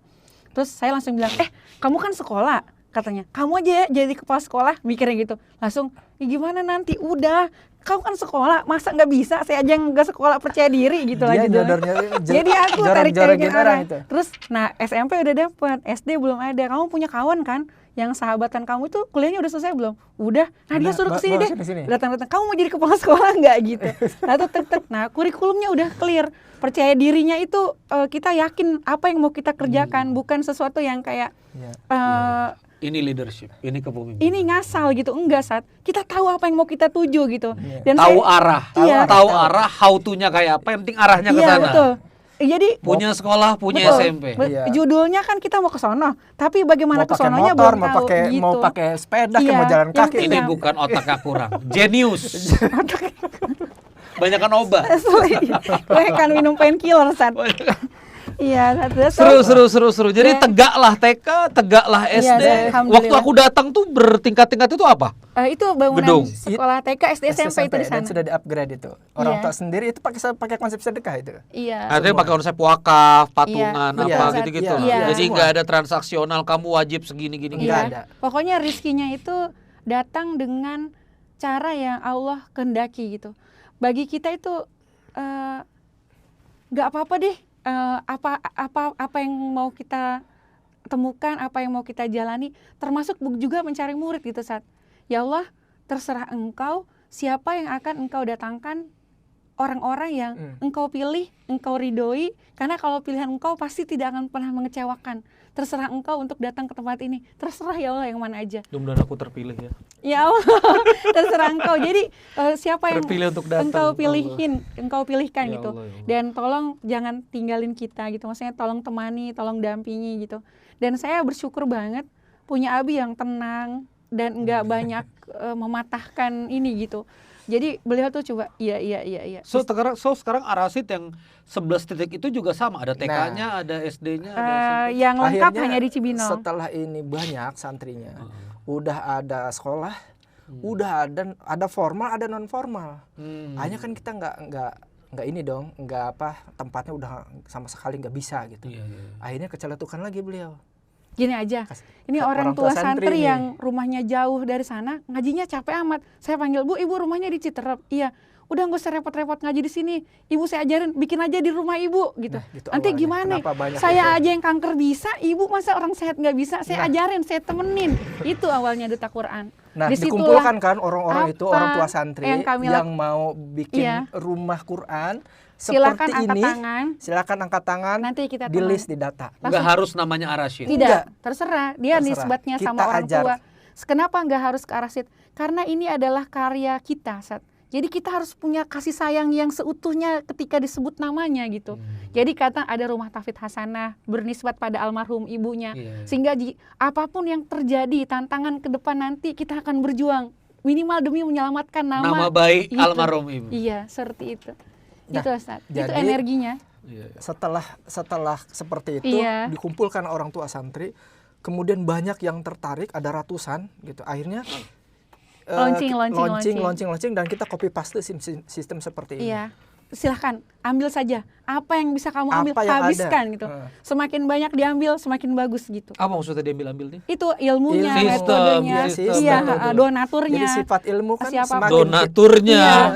Pak, Bapak nyumbang jauh amat, dekat Bapak ada rumah tahfiz, Bapak kalau mau sumbang ke sana aja gitu. Kalau Quran yang datang kita kasih ke mereka, kebanyakan Arahid kasih ke sana. Dapat beras berbagi, dapat Quran berbagi, gitu. Dikumpulkan. Ini rumah tahfiz siapa nih yang butuh Quran? Kita dapat wakaf Quran gitu. Jadilah setiap bulan akhirnya dikumpulkan. Setiap bulan ada namanya majelis hufaz. Nah, karena ini sudah tidak muat untuk sekolah dan lain sebagainya, untuk formal, akhirnya ada orang-orang di luaran sana yang menyampaikan, kalau seandainya ini kurang tempatnya, saya punya tanah wakaf. Wakaf lagi, dari dapat amanah lagi. Terus lihat kita naik motor, kehujanan, kasihan. Umi, saya ada mobil, bagaimana kalau dipakai gitu? Iya, saya datang kan jauh tuh, ke Cianjur Selatan gitu. 12 jam. Kemudian kata beliau, itu kemarin datangnya pakai motor? Pakai motor. Iya. Terus setelah Anda survivor kanker pakai motor 12 jam Cianjur Selatan? Iya, Saat, betul. Nah, setelah pulang kemudian beliau, ya Allah, perjuangannya hanya ada kendaraan wakaf gitu kan. Ada motor, orang mau wakaf. Saya wrap up dulu nih supaya nggak loncat-loncat. Jadi setelah Rumah Tahfiz Ar-Rasyid bikin sekolah muncul 11 titik, Anda merasa bahwa ini kita udah nggak nampung. Jadi dorongan lahirnya Duta Quran itu bukan karena you hebat lalu silakan ini copy paste, enggak ya, tapi karena kita udah nggak bisa nerima lagi. Ayo buatlah. Maka inilah Ar-Rasyid 1 titik 11 titik pelayanan yang atas nama Ar-Rasyid. Yang tadi Umi dan Abi sebut tadi 1.500 lembaga itu tadi itu. Iya, Saat, betul. Yang kemudian belajar dan terinisiasi ditemani oleh Ar-Rasyid 1.500 lembaga di berapa titik kota? 135 kota kabupaten. 135 kota kabupaten. Iya, dari timur sampai barat. Jadi tahu nggak saat itu bagaimana bisa mawur begitu saat? Jadi kan Ustadz Randy contohnya. Iya. Ustadz Randy kenapa sih begitu ekspresinya? Iyalah, shock aja gitu secara batin maksudnya. Ini berarti 9 tahun ya, 9 years, 2015 kick off, 2013, pas 11 tahun ya? Iya, saat kurang lebih lah. Pas 11 tahun satu dasawarsa ya? Ustadz Randy orang tua santri, ngaji di Ar-Rasyid. Terus abis itu Ustadz Randy diminta untuk buat aja sendiri. Ustadz Randy rumahnya di Bojong misalnya, di Bojong Gede. Kan agak jauh tuh dari Cibinong ya. Bikin di situ. Ustadz Randy kan ada pertemuan keluarga, ada apa. Ustadz Randy ternyata aslinya dari Padang misalnya ya, atau dari mana lah gitu, dari luar kota. Dia lihat, kok tempatmu kok ada tempat ngaji? Mau nggak kalau rumahnya si ibu kan kosong ya? Bikin aja tuh. Tapi gimana caranya? Begitu. Nanti kamu kok saya kenalin sama Abi Heru gitu. Terus dibawalah saudaranya yang dari Padang itu ketemu Abi. Jadi saya mau buat juga yang kayak Ustadz Randy, gimana caranya? Oh siap Bu. Nanti mulut ke mulut. Ya, gitu. Terus akhirnya Ustadz Randy buat. Ustadz Randy punya ipar ada di Boyolali. Bikin. Sana. Punya teman saudara di sana buat gitu. Ya, gitu. Dari situlah. Nah, saat seperti itu kemudian kita membuat sebuah sistem. Ini kalau satu-satu lumayan juga. Akhirnya orang-orang yang mau membuat rumah Quran, rumah tahfiz, TP atau apalah namanya. Yang serius, akhirnya kami kumpulkan dan kami bikin training. New Asati Training. Iya, akhirnya kita kumpulkan berapa lama tuh how to start? Satu latihannya dari pagi sampai sore. Cara memulai itu dari mana sih? Daripada capek ngomong satu-satu gitu saat. Karena berdasarkan kami nih, kita memulai itu bukan dari nol, malah dari minus ya. Dari bahasanya lah. Gubuk-gubuk kayak gini kita minjem segala macam gitu. Apalagi orang yang sudah punya garasi, mobil, ada orang yang sudah punya rumahnya 2, sayang nggak dipakai. Akhirnya kita ajarkan tuh bagaimana cara memulai, bagaimana dengan ustadznya. Mereka yang dihadirkan kalau bisa kita hadirkan, kemudian kalau enggak mereka hadirkan, mereka ikutkan trainingnya gitu. Sama seperti hal misalkan Ustadz Randy ini punya rumahnya, tapi pingin punya rumah Quran, tapi nggak bisa ngajar. Nah Ustadz Randy cari ustadznya ditrainingkan ke tempat kita. Akhirnya semakin luas dan sampai hari ini nggak bisa terbendung orang-orang yang mau belajar, mau membuka. Dan saya tuh karena mungkin saya dari basis bisnis ini juga Bapak masih ITB kuadran, ya, Bapak ITB. Masih kuadran Teh Kiyosaki, harus keluar kuadran. Seorang Abi Heru dan Umi Mira ini nggak ngajarin nggak ngajarin model infak model ziswaf ya? Nggak ribet ke situ ya? Enggak, orang kita nggak ngerti, bikin simpel aja salah. sih. Tapi ngajar yang benar. Kita pokoknya layani santri yang iya, benar. judulnya itu profesional. Semangat profesional lillahi ta'ala. Itu. Ngajar harus semangat. Harus profesional dan harus lillahi ta'ala. Itu nggak ada gaji, gimana Anda ngomong profesional ke orang? Profesional saat ini liatin, meskipun bentuknya sampai hari begini, ini saat pakai seragam. Sekolah kita ini SD, TK, dan SMP Tahfidz Ar-Rasyid itu insya Allah semua dikasih kafalah dan bisa ditanya berapa kafalahnya walaupun pakai konsep sedekah gitu. Walaupun pakai konsep sedekah artinya orang kan harus nggak bankable tuh gini ya, artinya income stream itu nggak jelas, pengeluarannya jelas, pemasukannya nggak jelas. Pemasukannya gitu. Goib. Pengeluarannya fix, kosnya fix. Karena gitu. Karena kafalah Anda akad sama. Iya. Akad nggak sih sama akad, guru? Akad. Jadi saya perhatikan. Nah, justru itu yang menarik, Sat. Kalau fix cost-nya ada, ya Sat ya, terus pendapatannya ada, fix juga, itu mah namanya itu biasa. Justru kan jadi gini, Sat. Jadi kalau ada pertanyaan gini, program teriak aku rasanya. Program mengikuti RAB itu biasa. Program gitu RAB biasa.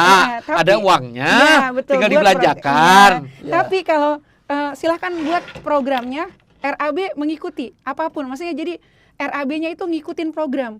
Jadi karena cost-nya itu masih goib di langit, jadi optimis kita pasti ada. Yakin. Pasti ada dan uangnya. Sampai detik pasti ini ada gitu. Pasti selamat. Nggak ada satu ustadz atau guru pun yang tidak pernah dibayar kafalahnya setiap bulan. Iya, gitu. Saat alhamdulillah. Walaupun terlambat. Bahkan beli ini begini terlambat ya. Mungkin 1 pekan. Guru-guru kayak kepala sekolah itu, saya kemarin baru ada kejadian begini yang saya selalu berpikir itu. Ini ada kepala sekolah, ada guru kita mau nikah, secara hitung-hitungan, Dini nggak cukup. Baru 1 tahun. Baru 1 tahun. Kalau hitung-hitungan, kalau 1 tahun kan ada perhitungan nih berdasarkan teori-teori kali 12 kali 13 misalkan udahlah uangnya segitulah. Dana sosialnya kasih 1 juta. Misalkan contohnya gitu ya. Udah kasih 1 juta kata kepala sekolah soalnya sebab dia kan baru 1 tahun. Kalau 5 tahun ada ukuran gini. Oh iya. Nyeletuk si istri. Ente nih ngapain gitu kan. Justru ini adalah momen yang harusnya kita ambil, jangan sisakan sedikit pun untuk kuman. Jadi apa kalau yang untuk amal itu nggak usah hitungan Bu katanya. Udah kasih aja, punya uang berapa yayasan 5 juta kasih. Gitu. Nolin aja saldonya. Gitu. Itu yang terbaik. Langsung dia bilang, iya Wi, tapi selama ini kalau Umi bilang kebaikan, itu kan perasaan Umi bikin kebaikan mulu, jadi nggak ada yang hitung nih kita langsung pada sholat. Saya kadang-kadang begini. Akhirnya itu dapat kajian dari guru saya. Ya Allah. Adek katanya, kalau untuk kebaikan itu nggak usah hitung-hitungan. Akhirnya, tapi tetap profesional. Betul. Gitu. Akhirnya dari sana, Ana punya prinsip pribadi. Mungkin nggak tahu bisa diduplikasi atau tidak. Lebih baik menyesal karena terlanjur melakukan kebaikan daripada menyesal karena belum sempat melakukan kebaikan. Bisa gini, ya tadi kebanyakan dah kayaknya, harusnya tadi jangan 5 juta. Itu lebih baik daripada bilang, kenapa saya baru ngasihnya cuma segini gitu. Harusnya kan saya bisa. Itu lebih bisa diterima gitu, Sat. Nah, jadi kalau sama Abi manajemen, alhamdulillah Sat, santri ada rezekinya. Kita mah bisa apa tuh, Sat? Kita mah bisa apa gitu, Sat? Jadi ini mah ranahnya emang udah bilangin.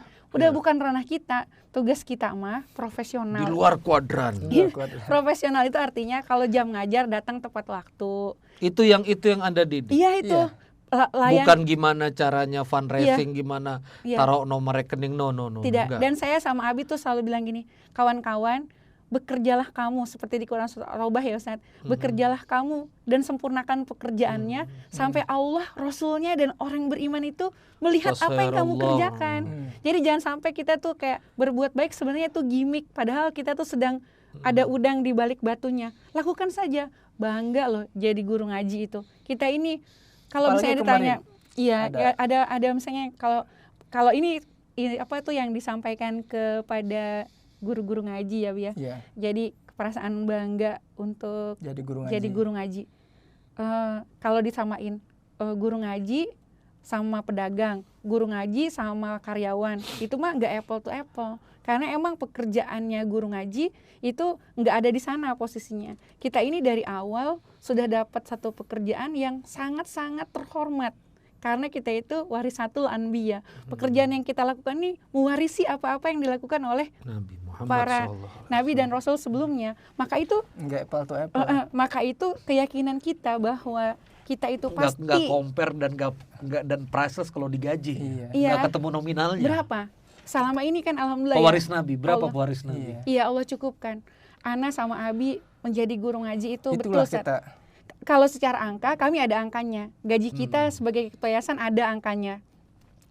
Alhamdulillah sangat cukup untuk menghidupi anak kami yang 7 orang.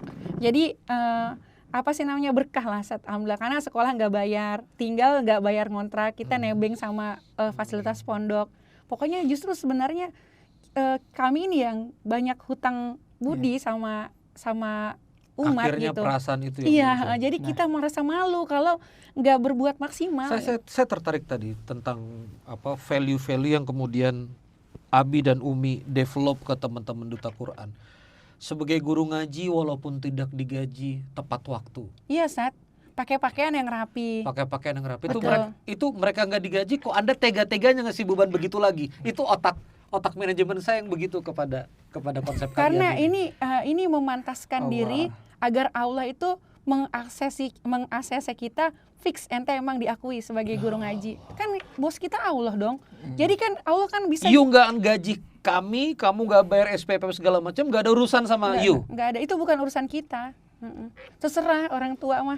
Itu mah orang tua mah kita doain aja biar punya rezeki banyak, bayar sekolah. Tapi kalau ternyata kita udah ikhtiar, kerjaan guru ngaji itu kan melakukan tugas dan tanggung jawabnya sebagai guru ya, dengan ini firman Allah, ini kalam Allah, ya, udah ada itu. tepat waktu, baju yang bagus, profesional, walaupun kamu nggak dibayar, kamu jangan. Iya gitu, udah. Digratisin kan di konseling. Biar pantas aja, biar pantas di hadapan Allah gitu.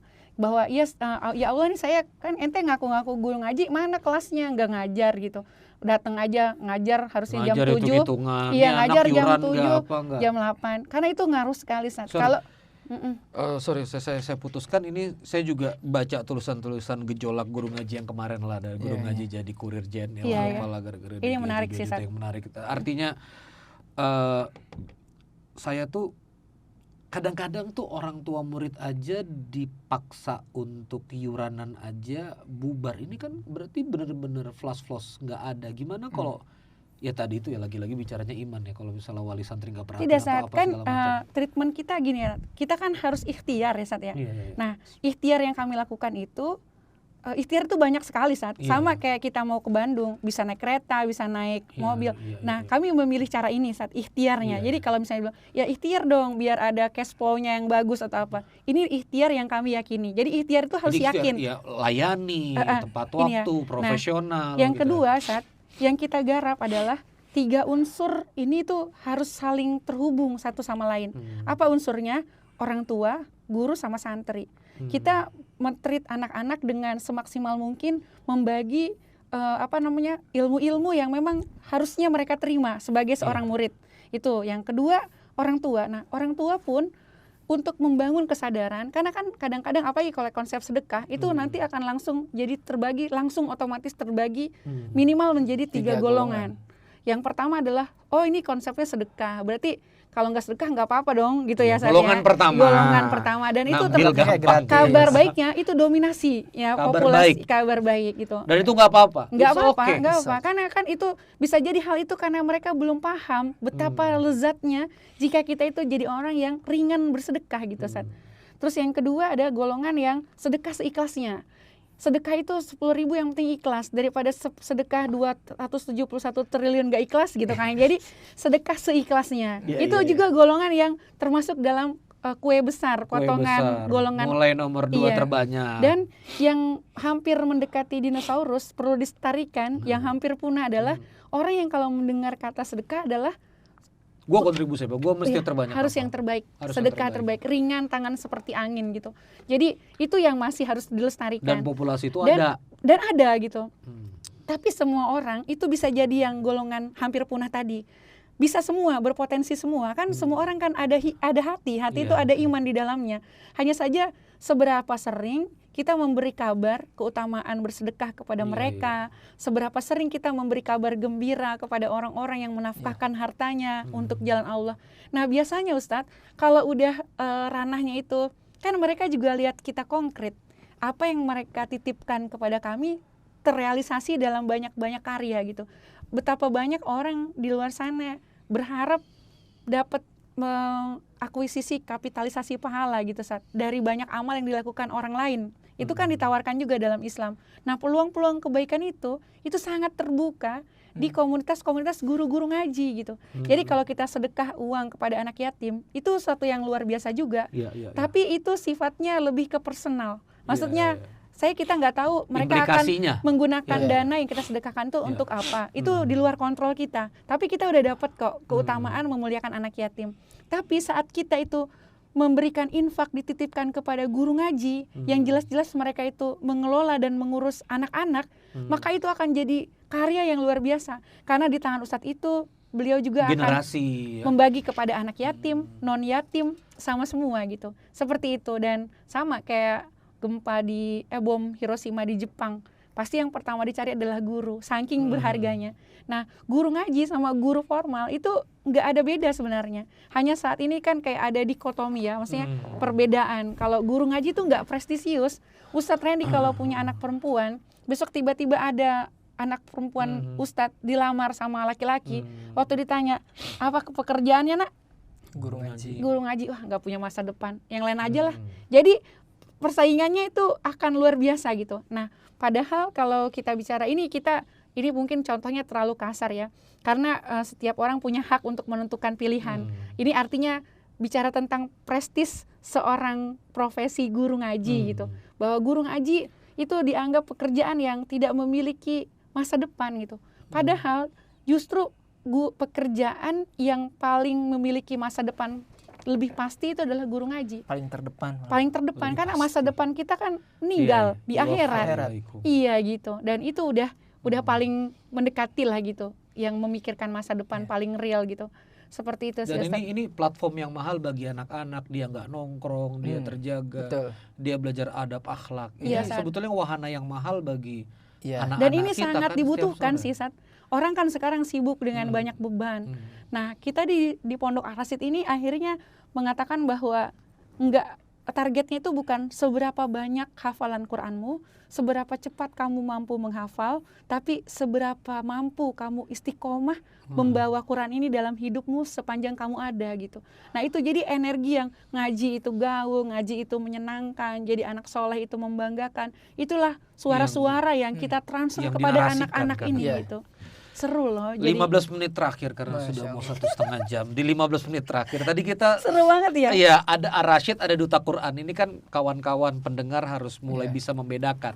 Kalau Ar-Rasyid adalah pondoknya, sementara Duta Quran adalah gerakannya. Mungkin dari Abi Heru supaya Umi juga tarik napas sebentar. Kalau Duta Quran sebetulnya visinya gimana sih? Duta Quran ini hadir apa, ngapain, dia seperti apa? Sekalian saya buka Instagram. Jadi Duta Quran itu sekali lagi tadi apa yang disampaikan, akhirnya kita coba untuk mentransfer ruh itu kepada guru-guru ngaji di luaran sana. Jadi apa yang dilakukan ini Duta Quran official ini adalah kemudian mentransfer yang tadi yang Ar-Rasyid lakukan itu ya? Lakukan, tentang kesederhanaan, tentang kebersamaan, ini corongnya, tentang keikhlasan. Ini adalah sebuah kebaikan yang bahwa jadi guru ngaji itu sesuatu hal yang membuat kita harus menjadi sebuah kebanggaan.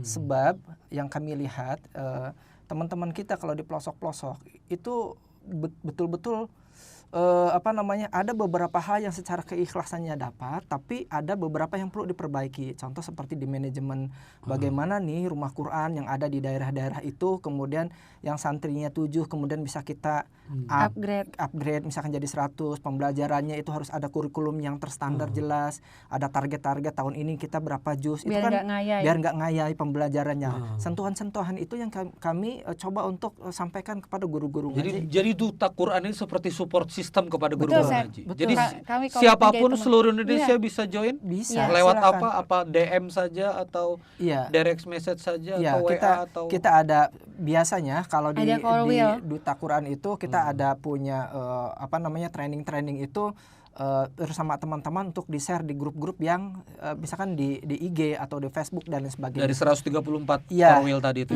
Dan untuk itu silahkan teman-teman yang mau mengupgrade kapasitas dan sebagainya, kita Duta Quran mempersiapkan wadahnya. Wadah training gitu kan, wadah untuk pembelajaran. Karena atas apa yang sudah dilakukan 11 tahun ini. Jadi biar nggak kabur kita ini apa yang kita lakukan. Kita cuma menyampaikan apa yang pernah dilakukan. Bisa jadi diterima dengan baik, bisa jadi hanya sebagai referensi saja. Jadi it's okay. Enggak masalah. Iya. Enggak satu-satunya. Tidak ada paksaan dalam beragama Islam. Enggak satu-satunya hanya di Duta Quran. Ya Mi, silakan masih banyak di luaran sana. Artinya ilmu-ilmu yang kita bisa adopsi. Nanti kita ambil dari lembaga mana, termasuk salah satu di antaranya di Duta Quran. Mudah-mudahan apa yang ada di dalam Duta Quran itu tentang prakteknya, tentang training dan lain sebagainya, itu mungkin bisa ada yang mengadopsi di luaran sana gitu, Ustaz. Ya, jadi kalau Ana sih nambahin sedikit dari Abi. Value apa yang si menjadi Duta Quran di Duta Quran, diferensiasinya terhadap mungkin banyak ya organisasi pengelola guru-guru ngaji atau saya baru lihat yang ini. Metode sebagainya gitu, Ustaz. Ustaz sih makanya main ke keluar kuadran. Keluarga Ustaz belum ada. Jadi kasihan gua. Terus gimana? Iya, jadi sebenarnya kami itu hanya menyampaikan kepada siapapun yang menjadi praktisi dalam penyelenggara pendidikan Quran ini bahwa kita berteman yuk gitu, maksudnya saya pengen jadi teman gitu. Yang kita bawa itu apa? Kasih sayang yang besar sih Ustadz, karena kita tuh nggak mau kalau Ustadz itu nantinya malah jadi pindah profesi patah gitu Ustadz. Arang. Iya, patah arang. Kita tuh sangat menyayangi Ustadz gitu. Ustadz nggak sendirian gitu, Ustadzah nggak sendirian. Ada kita yang siap menemani gitu. Maka posisinya Duta Quran tuh bukan siapa ngelit siapa, tapi ibarat kata nih kalau kita sama-sama penakut lalu datang di jalan yang gelap dan menyeramkan, kalau kita sendirian kan takutnya jadi double tuh. Tapi kalau ada temennya kan minimal ada keberanian dikit. Setidaknya kalau nanti ada setan, nih setan gigit dia aja kan ada badalnya gitu. Jadi jadi maksudnya itulah yang kita tawarkan ke mereka. Jadi kebersamaan. Betul, Ustaz. Dan dalam kebersamaan ada keberkahan gitu, Ustaz. Maka itu pilar Duta Quran itu ada 5, tapi yang 4 aja kita bahas. Sharing semua, Ustaz, namanya. Sharing program. Jadi program apa yang ada di Duta Quran yang selama ini membuat kita itu merasa bahwa ini bekerja, itu di sharing program, program ini untuk orang tua, untuk santri dan untuk guru itu beda. Sharing event, jadi kita akan buat event bersama-sama. Jadi wisuda akbarnya barengan, kemudian sharing parentingnya barengan, sharing event. Lalu yang ketiga itu contohnya. Yang ketiga sharing SDM. Sharing SDM dulu Abi. Sharing SDM, jadi alumni yang membutuhkan tempat untuk berkhidmat bisa cari Duta Quran, atau lembaga yang butuh SDM untuk dihikmat di tempat mereka bisa. Jadi kita itu kayak jembatan jadinya gitu, Ustadz. Dan orang itu ketika mau tanya sama kita Duta Quran, ada Ustadz yang ada nggak Ustadz syaratnya kalau mau mondok atau mau khidmat apa? Saya gajinya mau minimal 1 juta. Saya mau makan ditanggung 3 kali sehari. Saya berharap ada tempat saya tinggal bersama keluarga saya. Itu kan informasi khusus ya, Ustaz. Kalau umum kan CV dan sebagainya. Lalu ketika ada lembaga yang meminta SDM, kita bilang ada nih Ustadz dengan syarat dan kata mau tidak gitu, bisa nggak? Oh saya cuma bisa kasih kafalah 750.000, tapi makan bisa, tempat ada. Coba dia berjening, ternyata dia enggak. Kita cari yang lain. Nah jadi kan enggak ngebleng amat gitu Ustadz. Di poin di blind spot itulah Duta Quran hadir. Jadi Duta Quran itu menjembatani guru ngaji yang belum punya platform, menjembatani lembaga juga yang mau. Begitu juga terhadap santri. Kayak di Maluku Utara ada Ustadz Ahmad Kabir Prakon. Dia di sana itu setiap tahun membawa anak-anak untuk belajar ke Pulau Jawa, ratusan anak. Mencari pondok-pondok yang bersedia untuk menerima santri dari Maluku dengan kriteria yang tersebut terlampir di belakang. Itu syaratnya apa? Salah satunya beasiswa full, jadi tidak ditarik biaya. Sampai seperti itu. Silahkan yang mau terima, ikhwan kah, ahwat kah, usia berapa, mana yang cocok. Nah itulah, begitu Ustaz. Nanti kita yang menemani. Kalau Ustaz di sini ada santri dari Maluku, ada 9 orang, ada nggak berasnya? Nah itu nanti kita coba bantu untuk mana gitu. Jadi kita tuh kayak punya pondok tapi size-nya besar gitu aja Ustaz. Cuma nggak harus punya kita kan pondok itu. Dan mengapa kemudian Duta Quran ini hadir jadi support system? Ya kembali lagi spiritnya itu tadi ya, karena nggak ketampung sendiri, tapi gimana dakwah Quran ini bisa terus meluas dengan bendera orang lain, dengan silakan nama orang lain, bahkan Duta Quran pun nggak kelihatan pun, nggak apa-apa. Dulu namanya Arasid Hafidz Center, awalnya itu payungnya, karena kita nggak mau membesarkan Arasidnya, akhirnya kita bawa nama Qurannya. Yang barulah gerakannya namanya Duta Quran. Jadi duta itu kan duta perwakilan. Kalau untuk orang tua santri atau siapa mereka yang membuat namanya sendiri ya silahkan, mau nama lembaganya apa silahkan. Iya gitu. Kita coba untuk bantu. Dan terakhir komitmen yang dipupuk di komunitas Duta Quran adalah apapun yang terjadi berjanjilah bahwa kita akan bertemu lagi di bawah panji ketika berjumpa dengan Rasulullah, bawah bendera guru ngaji penghafal Quran gitu. Jadi jangan putus asa Ustadz. Gak punya beras enggak apa-apa. Gak ada listriknya enggak apa-apa. Gak punya motor enggak apa-apa. Jadi itu yang anak maksud. Yang penting adalah Allah bersama kita. Yang lain bukan masalah Ustadz. Belum ada kafalah untuk gaji guru enggak masalah. Yang masalah adalah belum banyak hafiz Quran yang lahir dari tangan kita. Fokus ke sana saja Ustadz. Yang lain itu kecil. Jadi Umi Mira, Abi Heru hadir juga mengangkat fakta, bukan ya artinya menghadapi fakta brutal yang memang gak ditutupi bahwa guru ngaji gak dikafalahi, kamu gak dihargai oleh masyarakat. Dan kalian betul memang Umi begitu. Abi ngomong kepada guru ngaji nggak apa-apa, itu bukan masalah karena Umi sama Abi juga dulu ngadain. Kuantumnya sebab bukan di situ. Kata anak nggak apple to apple.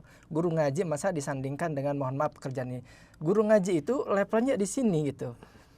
Lain gitu. Jadi maksudnya dalam hal ini bukan terlalu di atas atau ini ya. Maksudnya kita punya kuadran yang berbeda gitu. Dan semestanya. Di kuadran kita tidak wala khaufun walahum yahzanun. Tidak ada takut dan tidak ada sedih hati. Itu kuadran kita. Jadi kalau hari ini kamu masih merasa sedih, coba kamu perhatikan, kamu udah di kuadran yang benar atau belum? Guru ngaji pasti bahagia.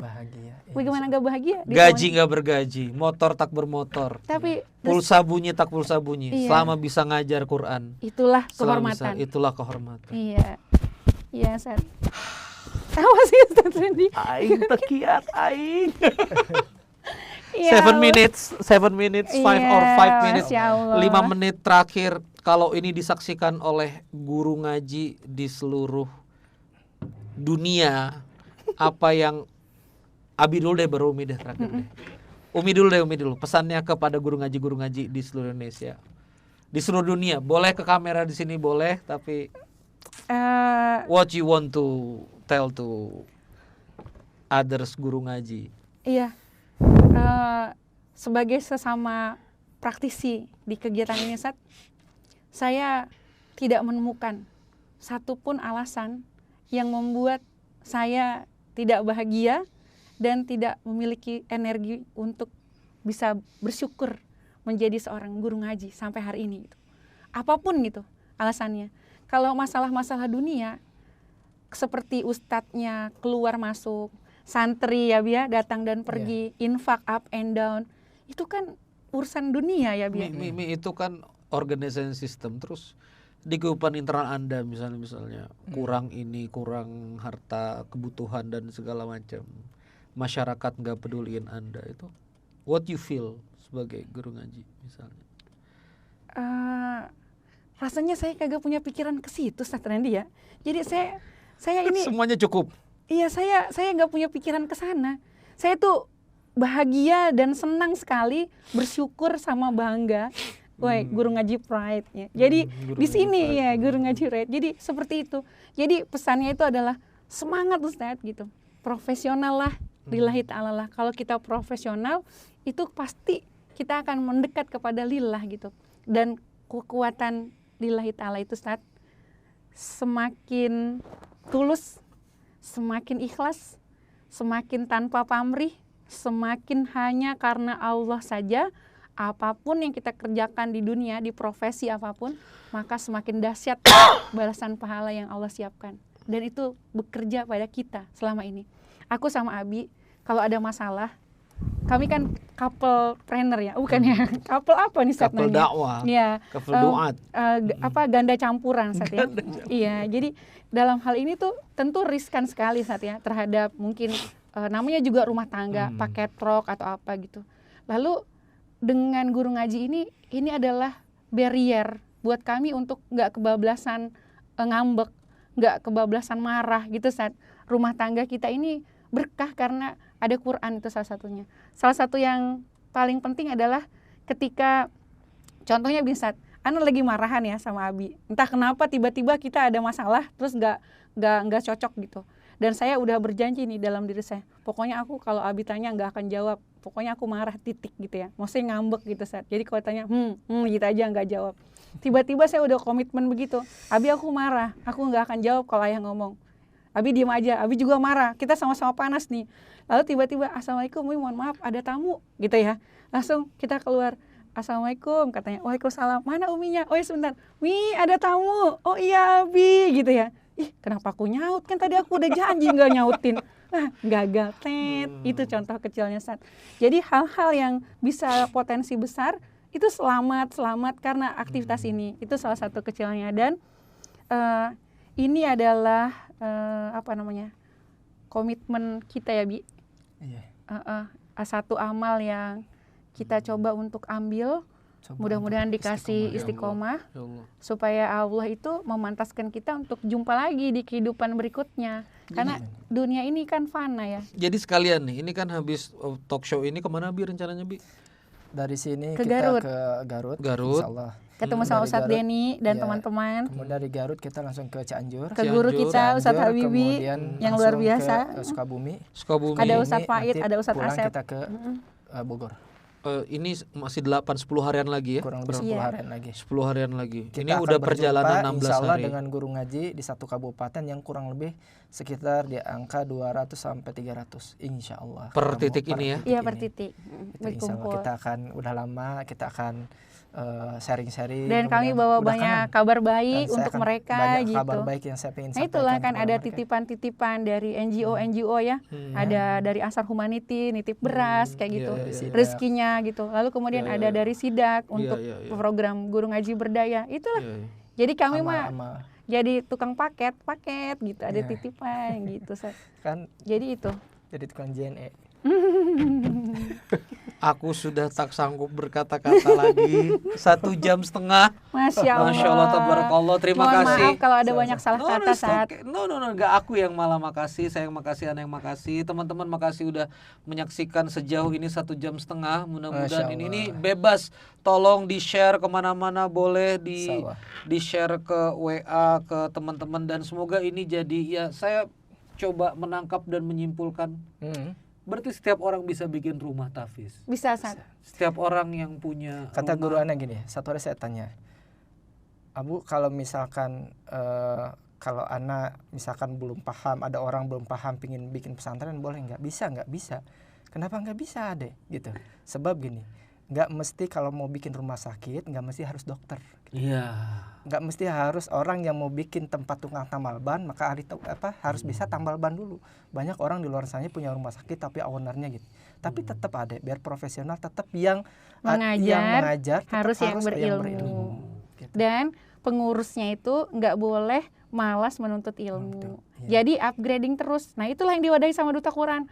Daurah metode uktub, daurah tadabbur Quran, daurah bersama Ustadz Muhammad Fakhrul Rozi, supaya memfasilitasi guru-guru jadi punya wadah. Siapa yang mau wakaf ilmu, kita siapin kumpulin guru-guru ngaji 1.000 bisa kumpul belajar sama Ustadz ini. Jadi kita yang awalnya cuma ngak-ngok gitu kan, lama-lama kalau belajar bisa juga gitu. Seperti itu, Ustadz. Masya Allah. Semoga ada kesempatan lagi kita berpodcast ini. Energiku sudah habis, jadi saya belajar ketulusan ya. Dan benar kata Umi tadi, apa sih itu ikhlas, apa sih itu tulus, ya memang nggak bisa didefinisikan ya Mi. Iya, pokoknya cuma hati kita yang tahu ya, pokoknya begini deh. Begini deh adanya. Yang saya ambil spiritnya adalah kita nggak bertransaksi dengan santri, bukan membangun tanda petik jasa pendidikan ya, jasa perjuangan. Sorry, artinya yang kita bangun organ perjuangan. Perjuangan untuk mengajarkan Al-Quran.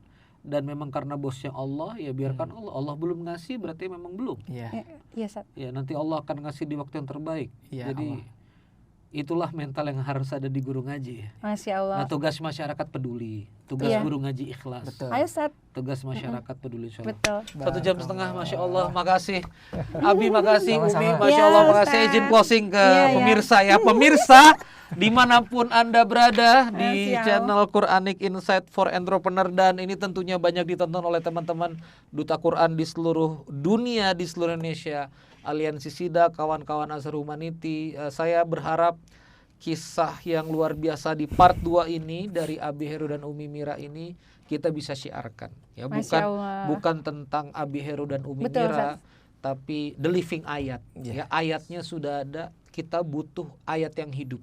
Ya, di bumi ini kita butuh melihat bagaimana sebuah ayat keikhlasan bisa hidup, bagaimana di Al-Anfal ketika kamu berjihad di jalan Allah maka yuwaffa ilaikum, maka Allah akan mencukupkan. Tuh gimana tuh ayatnya hidup. Nah, saya melihat sekali bahwa ya ini berjam-jam saya podcast dan berinteraksi ini selalu tumpah air mata dan selalu guncang batin saya. Itu karena Ustaz Randy hatinya lembut.